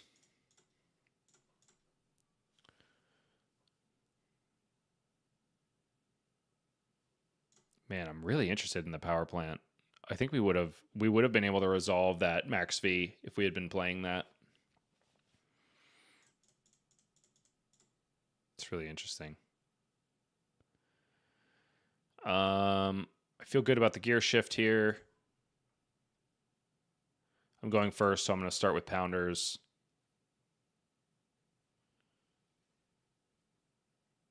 Do I need max V? I don't think I do. I'm going first, so I'll start with the plasma mainline. Nah, Signal Jammer is hilarious against Viscerai. Yeah. Yeah. Let's try that. I'm a little blue heavy. Oh shit, I have no AB. Achilles Accelerator, important in this matchup, I think. I get to start with a pounder, which is fun. An Arsenal Spark of Genius, probably. No, you good luck, have fun.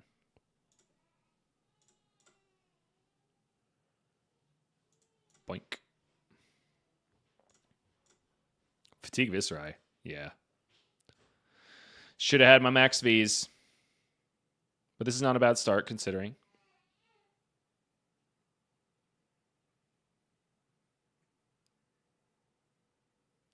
So yeah, we got punished by the choice on our feet.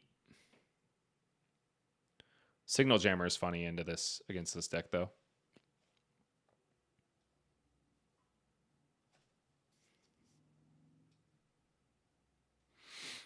Damn, he's having a pretty good setup right here, too. Wow. Wow, that is a monster setup. Okay, sick. Dope. Tight. I have to pitch the Cerebellum Processor, but I can get another one out with Spark of Genius.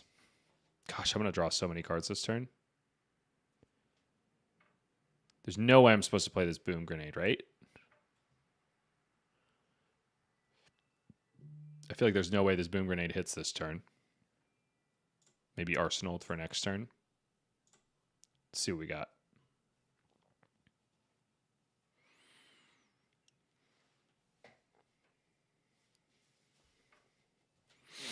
I think I'm just going to establish 2 Cerebellum Processors and draw a nasty amount of cards next turn.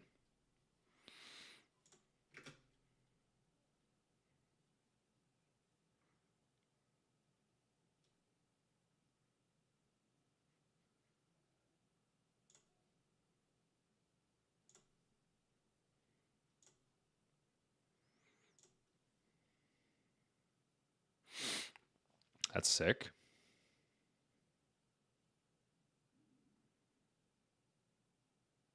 Yeah, I'll boost that bad boy away. His Bloodied Oval is not online yet. So, like, I could play out this Boom Grenade and send Fast and Furious. I still think I'm going to want to keep it for Arsenal.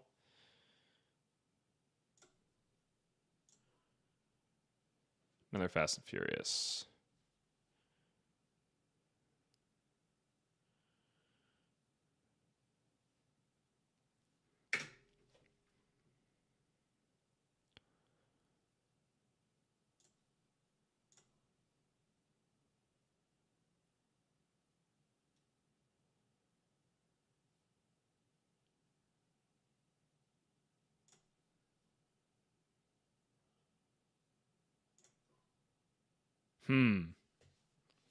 That's interesting.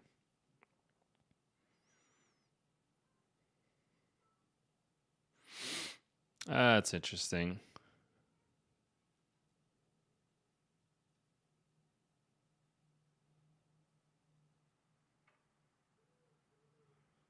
I think I just play this guy out in Arsenal. Surely we draw a high octane here.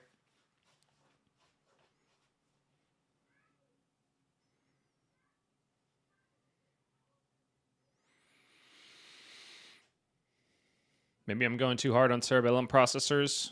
Other options could have been a Teclacore, but then I would be stuck with 2 boom grenades essentially in hand for next turn. I think I'm okay with the 1 in Arsenal.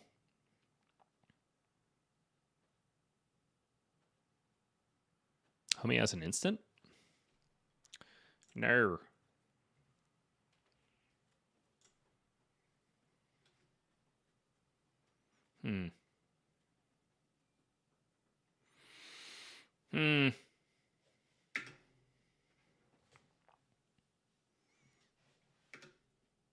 Finding Rune Blood incantation, maybe?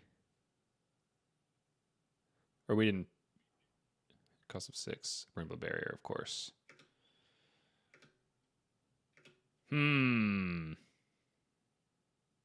What the F? What does he get 2? Did you just play one? Holy God. Holy God. Well, might be passing here, boys. God, and I'm going to lose my cerebellum processors.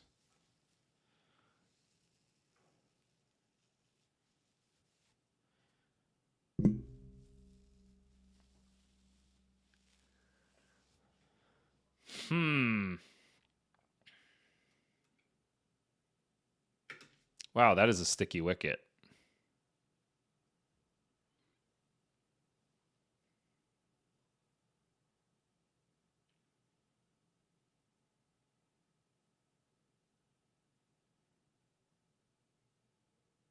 Wow. That's so gross.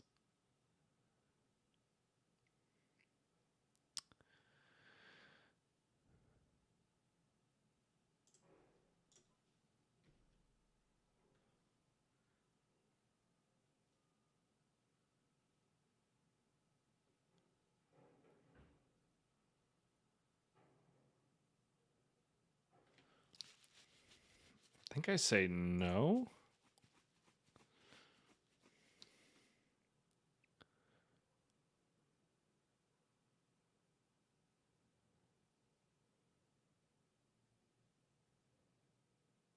I think I send this guy, boost that away, put a counter on my cerebellum processor so I have one for next turn. Yes, I'm sending this shit into the oblivion. But at least I'm saving 6 life later. That's cool. Ew. This is fine. I'm just going to get rid of my extra blue. And I'm just going to use this to establish another boom grenade. Try again next turn. No.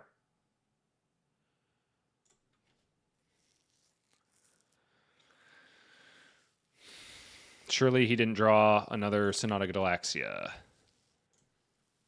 Kind of nice to get 2 Runeblood barriers out in one go. Protect the deck while I do.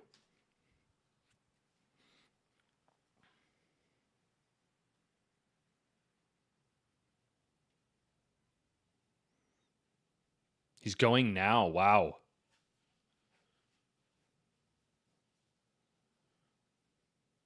Okay, how can I make this hand better? I don't think it's by drawing a blue.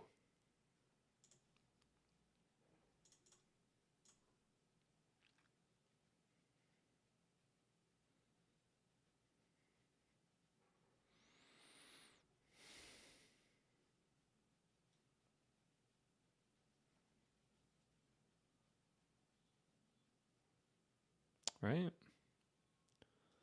Yeah, I don't think so. Gotta find an item on top. I guess there is that. I guess if I block here, I get to cycle for another item. One more shot to look at. And at least then no, because I'm giving away a breakpoint by doing that. This might be the time to use heavy industry gear shift. Galvanize the boom grenade. I think we're gonna get there.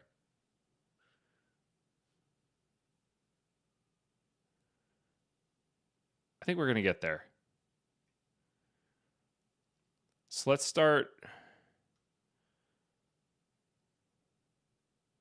Cool. think we'll start here.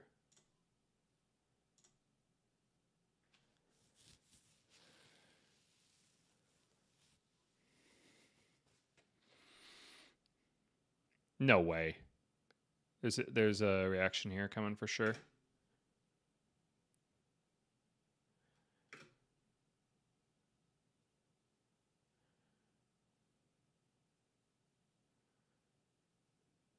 I think I want to do it now.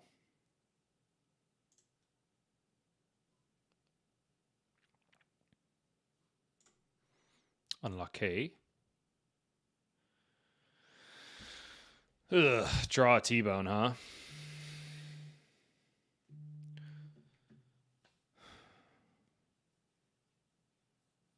Feels kind of bad to draw a T-bone.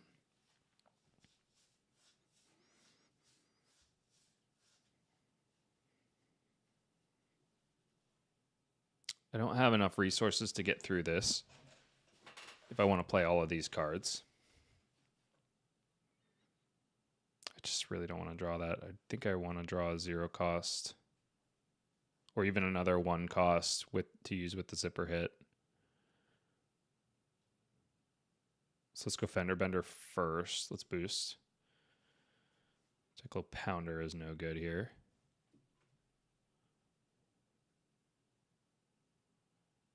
Lol.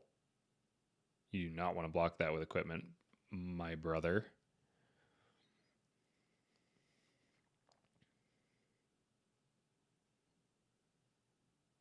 Okay, he's got no cards in hand anymore.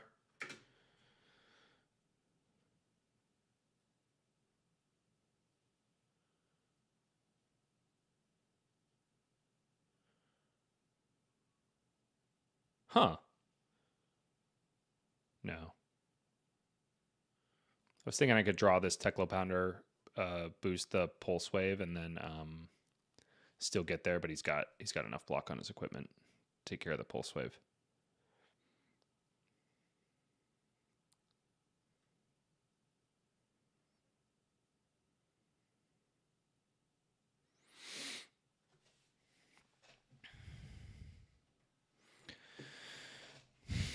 So I think we're guaranteed to get 7 damage off of boom grenades here, which is cool.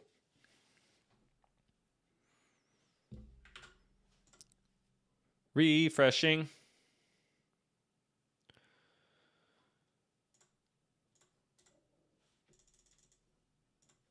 Hello. There we go. Cool.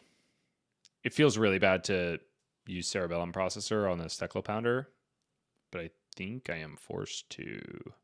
I guess I could boost in first.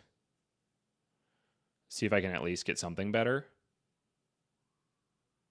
Yeah, maybe that's fine. Signal Jammer. That ain't it. We tried. He's letting it hit?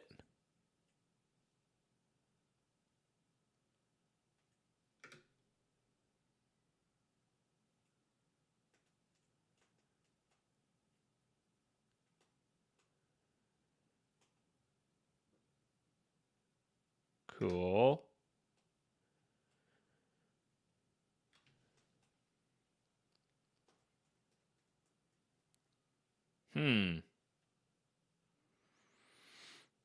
Draw that, play it. Arsenal yellow zipper hit. Thoughts?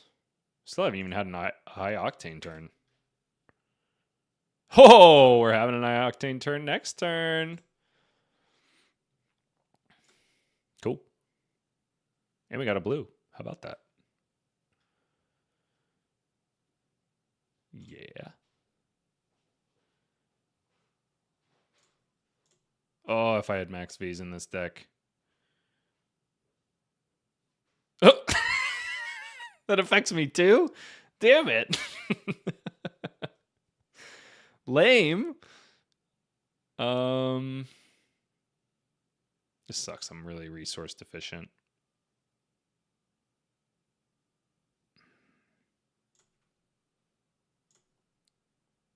Sweet. Sweet. We're going to be able to shoot the pistol a few times. Feels good.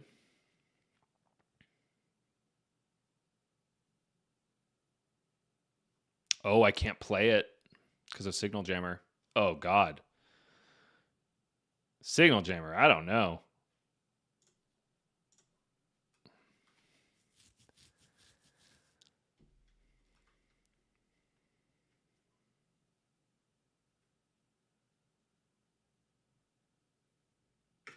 He's packing Revel. Damn. Yeah, we'll just shoot this 3 times.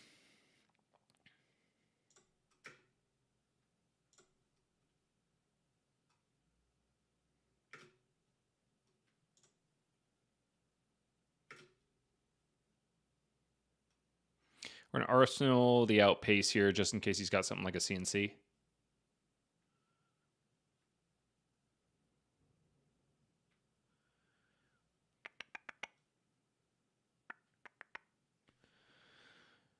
I actually feel like I want to draw a blue.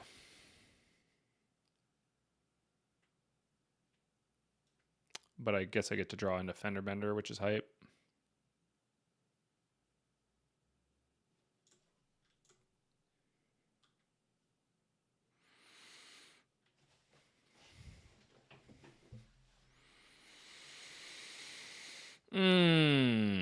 High tech liqueur.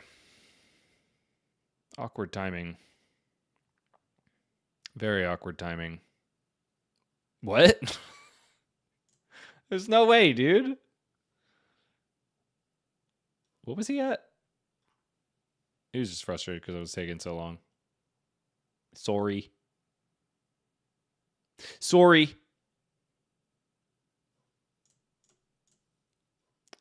What was my turn going to be? Yeah, I don't know. I don't know if I had it. It was fun, though. Okay, cool. So, what have we learned? Even though Dash.io is a super fun, awesome deck, can I pick her up in 2 weeks? I don't know. I don't feel super confident about that, honestly. So am I taking Dash.io to Osaka? Maybe I should get a couple more games in, honestly. Maybe I should get a couple more games in. I do want to leave a little bit of time for my fair Azelia. And what the heck? Let's do some Sandscour Great Bow stuff. Because even though I don't necessarily think it is the best choice overall, I do think it's fun. And so let me go ahead and let me pull up Mr. Paul's deck list. My local Sandscour Great Bow main.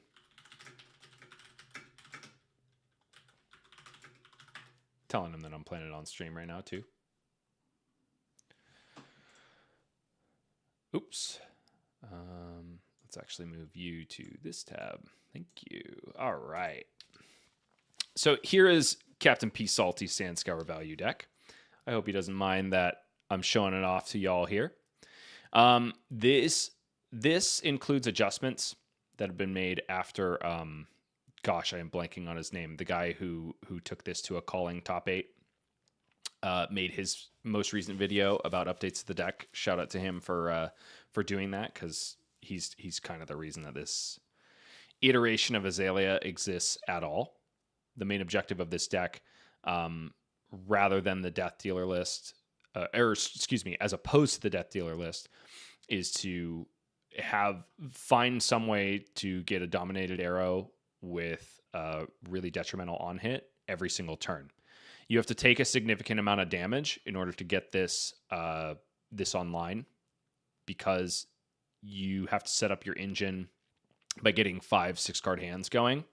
And the way you do that is by leveraging New Horizon and your ability to basically blind Azelia into anything you want, because all you want is a face-up card so that you can facilitate the arsenaling of a second card, hopefully a buff or something like that. And then the dream is that on your next turn, you're able to Azelia flip one of those cards. For example, if you end up with a face-up arrow, maybe like a blue arrow, something useless, and your face-down slot is a buff, play out the buff, blind Azelia into either another buff or a dominated arrow for the turn, play out the buffs in your hand, send that bad boy for big damage.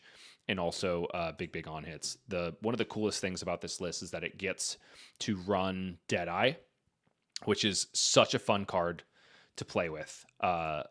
But the caveat is that oftentimes when you're playing it in the Death Dealer list, you just don't have the resources, especially now that it's so streamlined down to like a maximum of 5 or 6 blues when you're running battering bolts. You just don't have the opportunity to pay for this and the Crow's Nest trigger a lot. Furthermore, you have to lean into a lot of variants. Granted, you get to look at the top of your deck with Skullbone, but this deck is really good about it because it has Sandscour Great Bow will put aim counters on things as long as they come in from your deck, whether that be from the Azelia ability or the ability of Sandscour Great Bow. So you just end up with more aim counters, and as a result, you get to run the fun aim counter arrows like Judge, Jury, Executioner, which has been cited out of my Death Dealer list. In general, I don't think it's particularly good in Death Dealer, but here we get to run it, and you get to do crazy things like play Deadeye and then knock for a Judge, Jury, Executioner and make people discard their entire hand. You get to run the new Armory deck arrow, Stone Rain, which is cool. It's kind of like an Intimidate trigger, but on for the duration of your opponent's turn, rather than eliminating block value. It's also just, the theory is that it's really good into all these aggro decks because it has copies of extra arrows that are like Red in the Ledger at home, but this one is 0 cost in a mobilizing shot. You can do it with far more resource deficient hands, and you can do it more consistently just because you have more options to do it. You also get access to Barbed Undertow, which I think is one of the coolest aim counter arrows there is. We saw it be a little bit lackluster for us because we had both a yellow and a blue, and it can get in those situations. But my favorite application for this card is using it to have game into Guardians, which are typically a really tough matchup for Azelia. We're also running a lot of extra blues, which gives us very consistent use of Battering Bolt, which is just a killer card in this meta right now. I'm noticing a little bit of spice. Paul, are you in chat right now? What the heck is the 3 of a kind for? Maybe I missed that part of the other guy's video. But maybe Paul can give me a little bit of clarification on that. If I had to guess, maybe it is just an outlet for using our long draw half glove when we really want to. We do have take aim, so maybe the dream is playing a 3 of a kind with a take aim in Arsenal. I'm honestly not really sure. I'm hesitant to use that card without too much knowledge. But we'll take Paul's list as it is into the Stomping Grounds. This is a list that I have a little bit more experience into or playing as opposed to Dash.io. So I think I'll be able to put up a little bit more of a fight here. Hey man, we didn't go 0-0 with Dash.io though. We went 2-1. That feels good. Victor Goldmain, high and mighty. We're always taking first here. Dreadbore could be a consideration into Guardian matchups. However, Victor has a lot of access to just block cards, so I'm not really as concerned about defense reactions on his end. Perchies.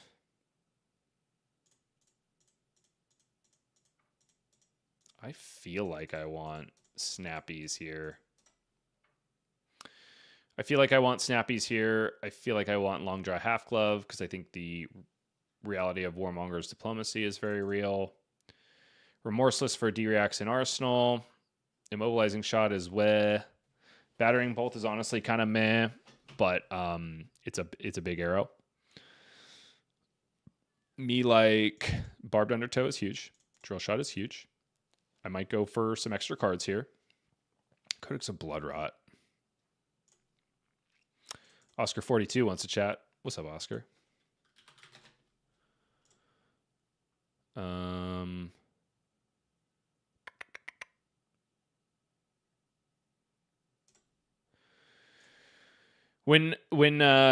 Gosh, I am so mad that I cannot remember the guy's name who did really well with this list. But when he made his first video, he had a love affair with Murkmire Grapnel, and I think it makes a lot of sense because you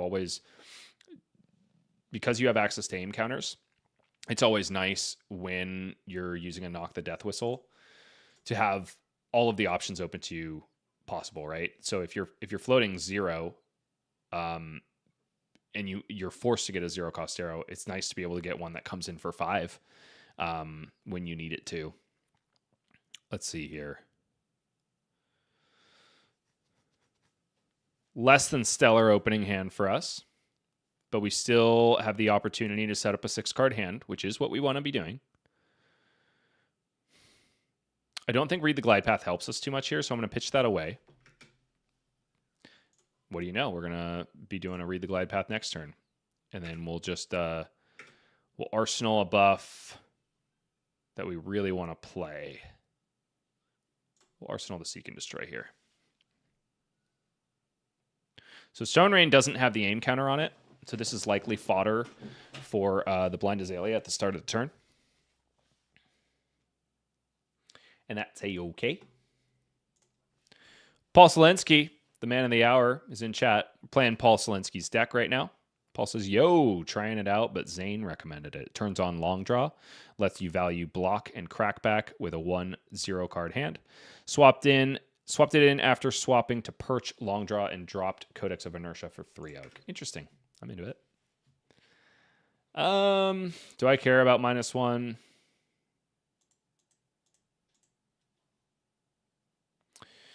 One thing you have to be very careful of in this deck is redundant arrows. Right now, if I want to flip away the Stone Rain, I don't really have redundant arrows.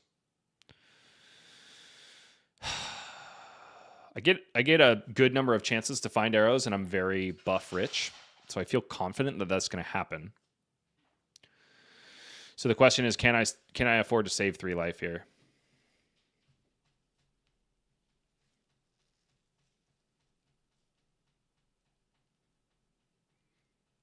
I think the chances are very low that we're not going to find an arrow. I'm going to try to save 3 life.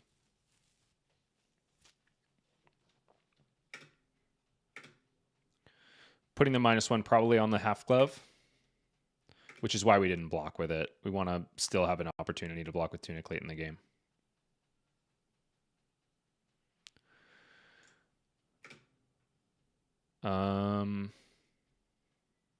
We'll read first. Oh boy.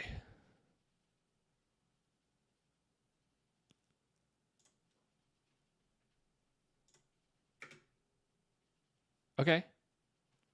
Okay. Wow, that could have been a lot worse. Risky business. But hey, we're sending 16, which ain't bad.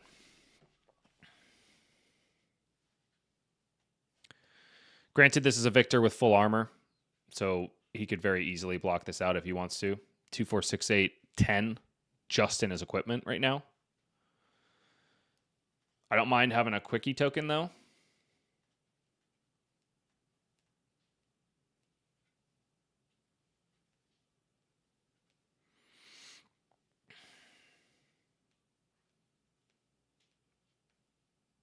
So no 6-card hand for the good guys, but it will still be another 5-card hand. Hopefully no Spinal Crush coming our way.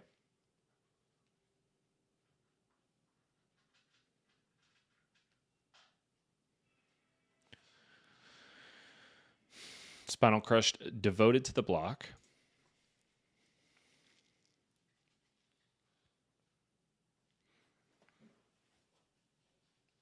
So one of the things about playing Azelia into Guardians, or any hero with a significant fridge, is that you kind of have to send one of these massive arrows just to get rid of the fridge and kind of just send the damage into the ether. Homie's being pretty careful with it, though. Never mind. Found the unmovable. God. Pain. Pain. Oh, no. Oh, no, no, no, no, no. Yeah. Would have loved to find that zero cost arrow off the top. Oh, no, no, no, no, no.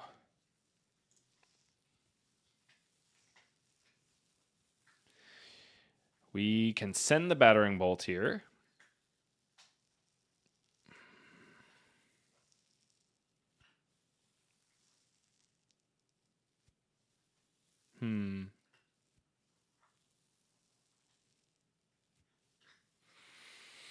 Might be a waste of our quicken. But we also have a free activation of Sand Scour with Fiendel Spring Tunic. So we can send a dominated Murkmire and still potentially set up a 6-card hand.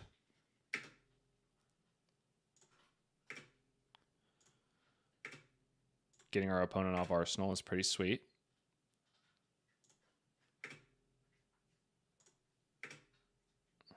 Yes, we do.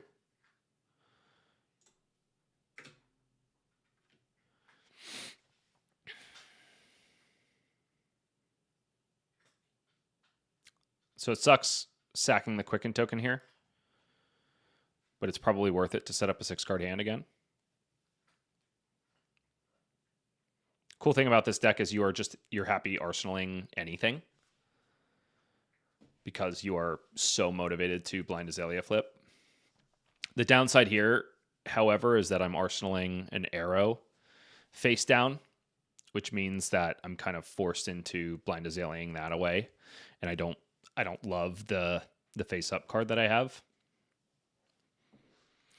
because the New Horizon double Arsenal slot text is only online if you have a face up card. Love to be hitting here. It probably means that our opponent is happy taking the beating, though. Probably means they're going to end without an Arsenal anyway.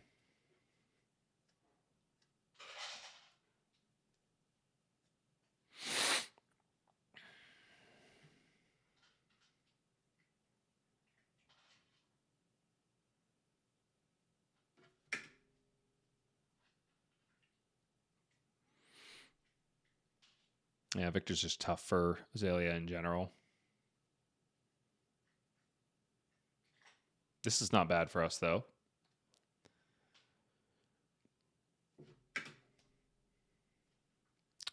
Wow, he sacked his shield. Really valuing the overpower that much. That's interesting.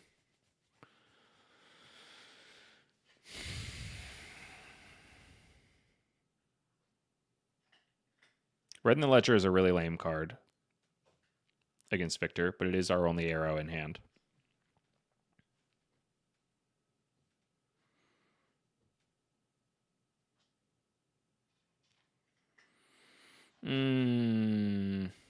Loose Leaf T says, that feels a bit of a waste to go for the overpower now. I tend to agree.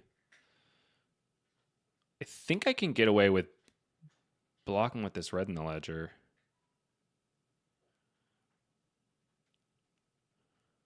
Yeah, I would love these cards to be switched right now. I would love to be able to send the battering bolt instead of the infecting shot.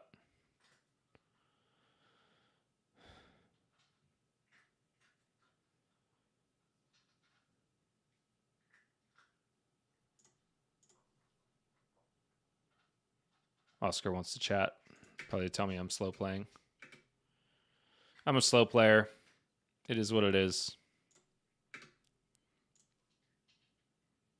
Memground is really bad here. I mean, okay. Maybe it's not terrible. It's pretty terrible. Memground's pretty bad.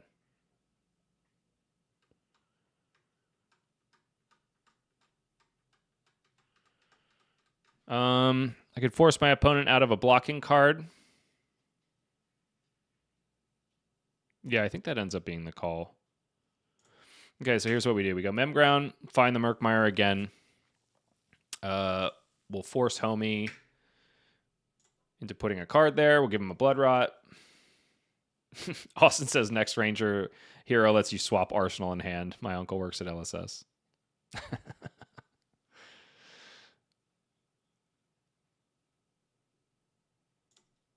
Unky James White, huh?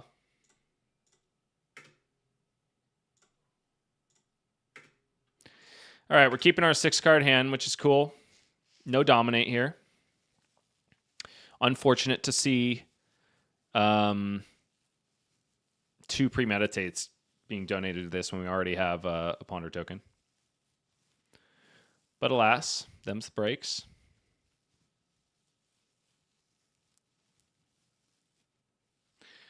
Chipping away at the armor.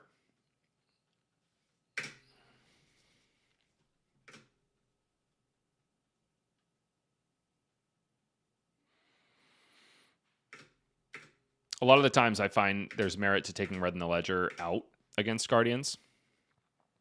Okay.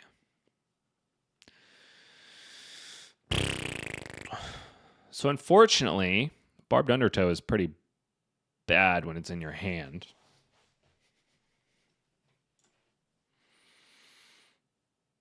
I've got one more Mem Ground, which means I do want to get this in the graveyard. I want to get anything besides Murkmire Grapnel into the graveyard. So I think I'm going to Arsenal the Merc. Wow. This is a rough hand right here. He's just hard casting a Pulverize. Are you kidding me? That's actually pretty great. This hand is doggy doo-doo. I'm so glad he didn't play that. I guess it would be inefficient too.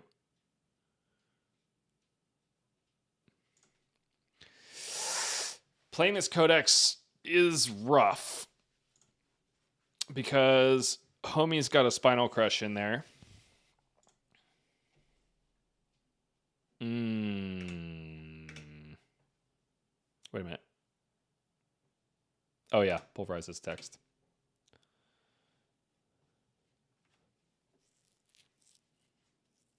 So maybe I should have blocked with that Codex.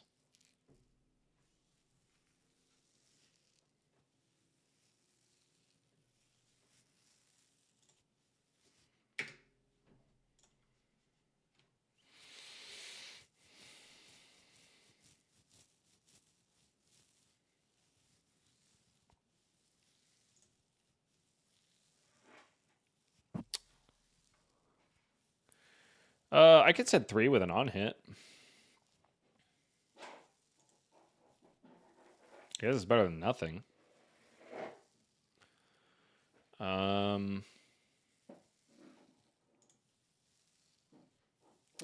He would be forced to do 2 cards for Spinal Crush.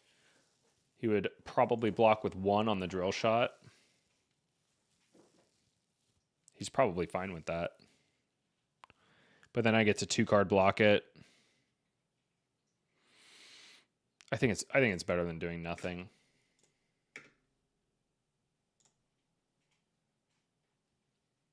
I think it's better than doing nothing.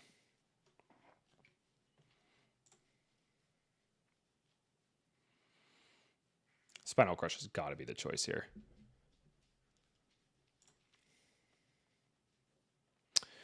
1, 2, 3, 4, 5, 6, 7, 8, 9 buffs. Still pretty buff plentiful. Yeah, Spinal Crush is the choice. Makes a lot of sense.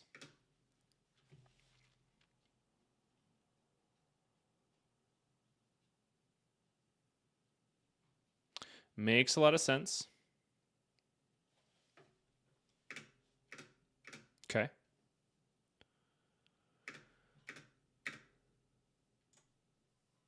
This is an opportunity potentially for Long Draw Half Glove.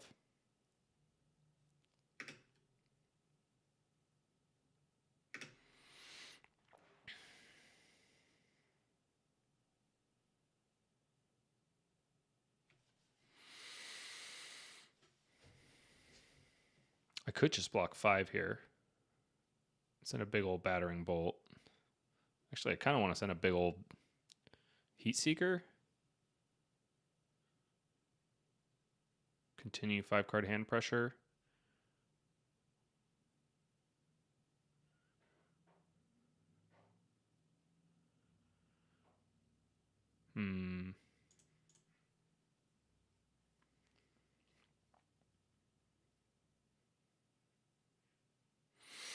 Save the tunic for another day.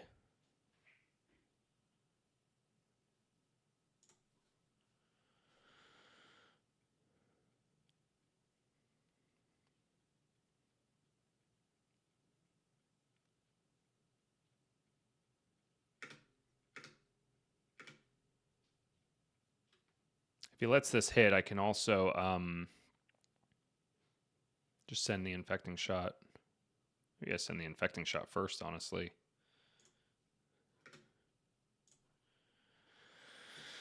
Deadeye, huh?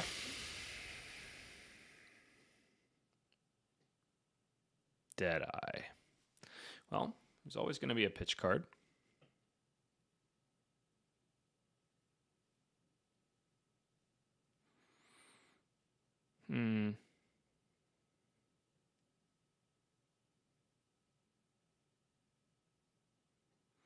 Still an opportunity for half glove, I suppose.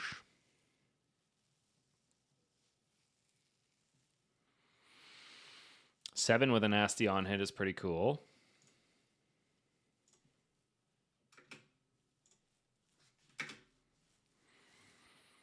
Two nasty on hits.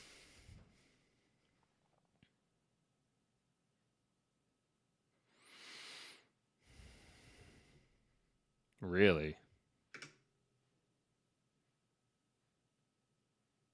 Unfortunate. Unfortunate. Droford, no, that's not a stupid question. Snag does not work on Azelia.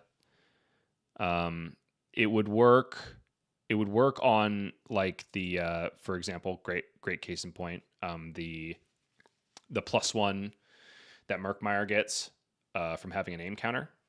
It's it says specifically cards can't gain power from their own effects or effects of attack reactions, if I'm not mistaken. So no, the only reason Snag finally came to the fore was because of new and things like Justin Nick. Yeah, exactly. So the effects that are buffing it are non-attack actions, not the card itself or attack reactions.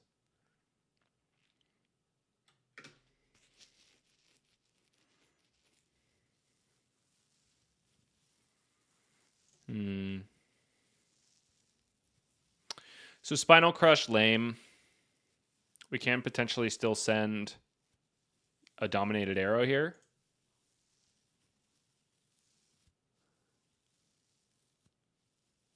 Thank you, Loose Sleeve T, for posting that.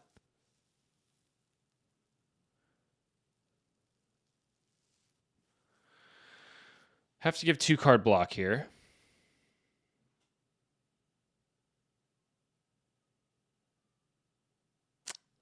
I have seen like no block cards from him. I feel like I'm about to get Test of Strength.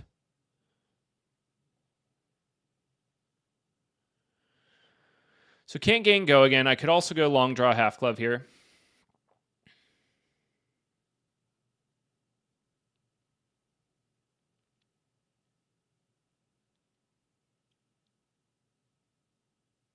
I think it's not good enough to take all that damage. You know?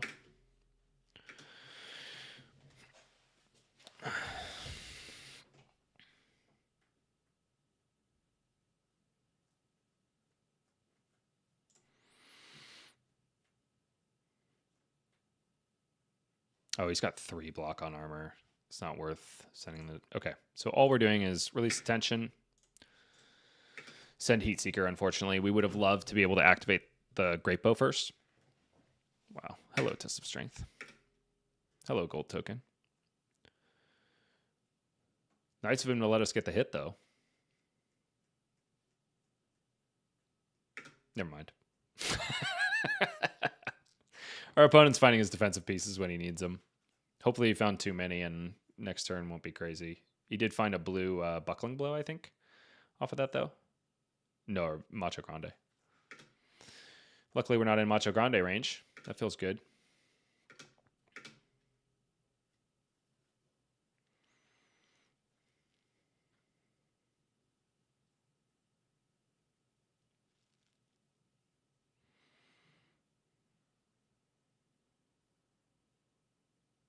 Titan's Fist for the turn would be a huge boon to us.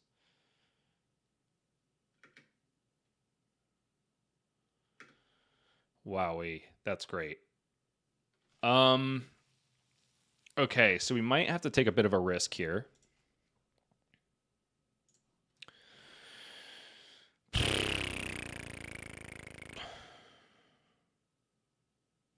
Ugh, I don't love it.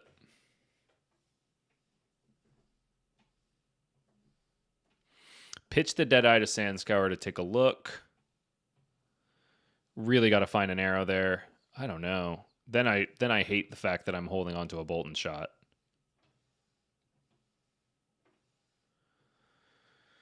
I'm feeling the need to hold onto the Codex or Blood Rot. Austin says we're here. God damn, Austin. Yeah, so if I take that line, that was honestly the first one I considered. Oscar's really mad at me. He says 5 minutes.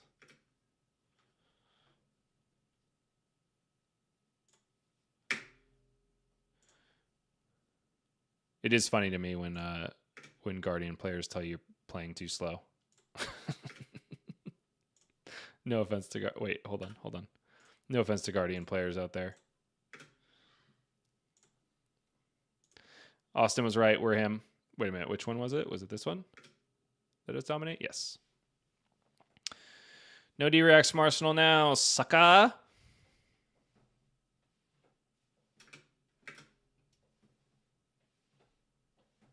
Oh my gosh, this guy.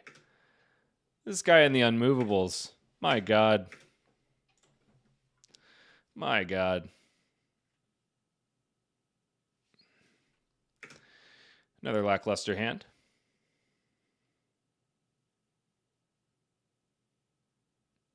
Yeah, anyway. Love you, Guardian players. But the play lines are a little less intricate, I think.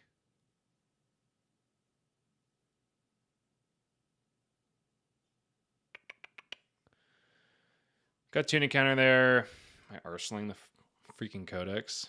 I definitely don't need this. Aim counter arrows are just really bad in hand. Okay. Okay. So this is an opportunity actually for maybe a Heat Seeker. Do I have a... Are we running red infecting shots in this list, Paul? I don't know if I've actually seen them. Uh-oh. I feel like we need red infecting shots, my guy.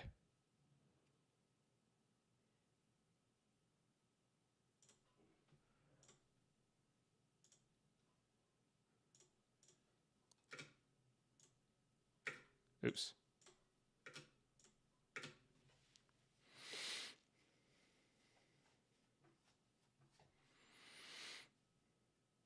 Which maybe that's a good call considering how small the meta share is of Guardians. Right now I'm really wanting more things that provide blood rot.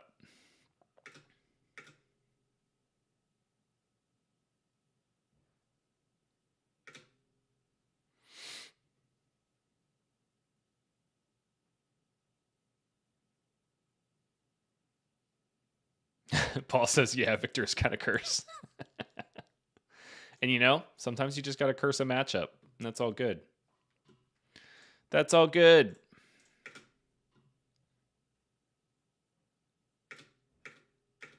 At least we're going to have him off Arsenal next turn, but we are getting awfully low.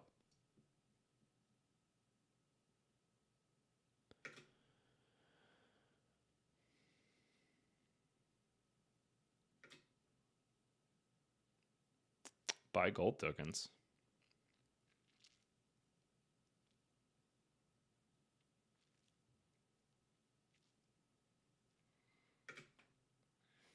I think our opponent knows at this point that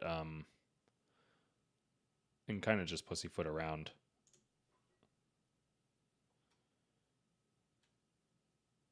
We're dead. We're dead. That's great. Okay, cool.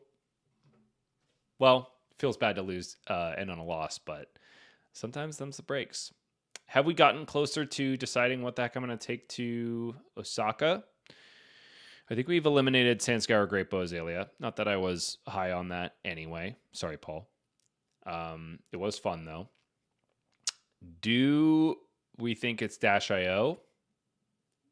Would need to get a ridiculous amount of reps into Dash.io, I think, if we were to feel confident about that.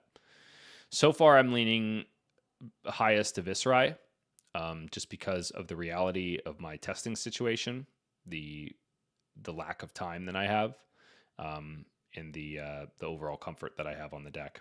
Aurora is still in the mix. Acelia's in the back of my mind. Another one I feel like I would need a lot of reps on. But there it is, man. I think all signs are pointing to Viscerai for me at the moment, both because of the Talishar data that we looked at the beginning of the video, which, by the way, if you're tuning in late, I recommend going back to the beginning where we went over exactly how to use Talishar data and how to manipulate it on February. I think there was a lot of useful stuff there, and I hope you'll find that's the case as well. One more time, we're going to go ahead and do our plugs before we head out for the day.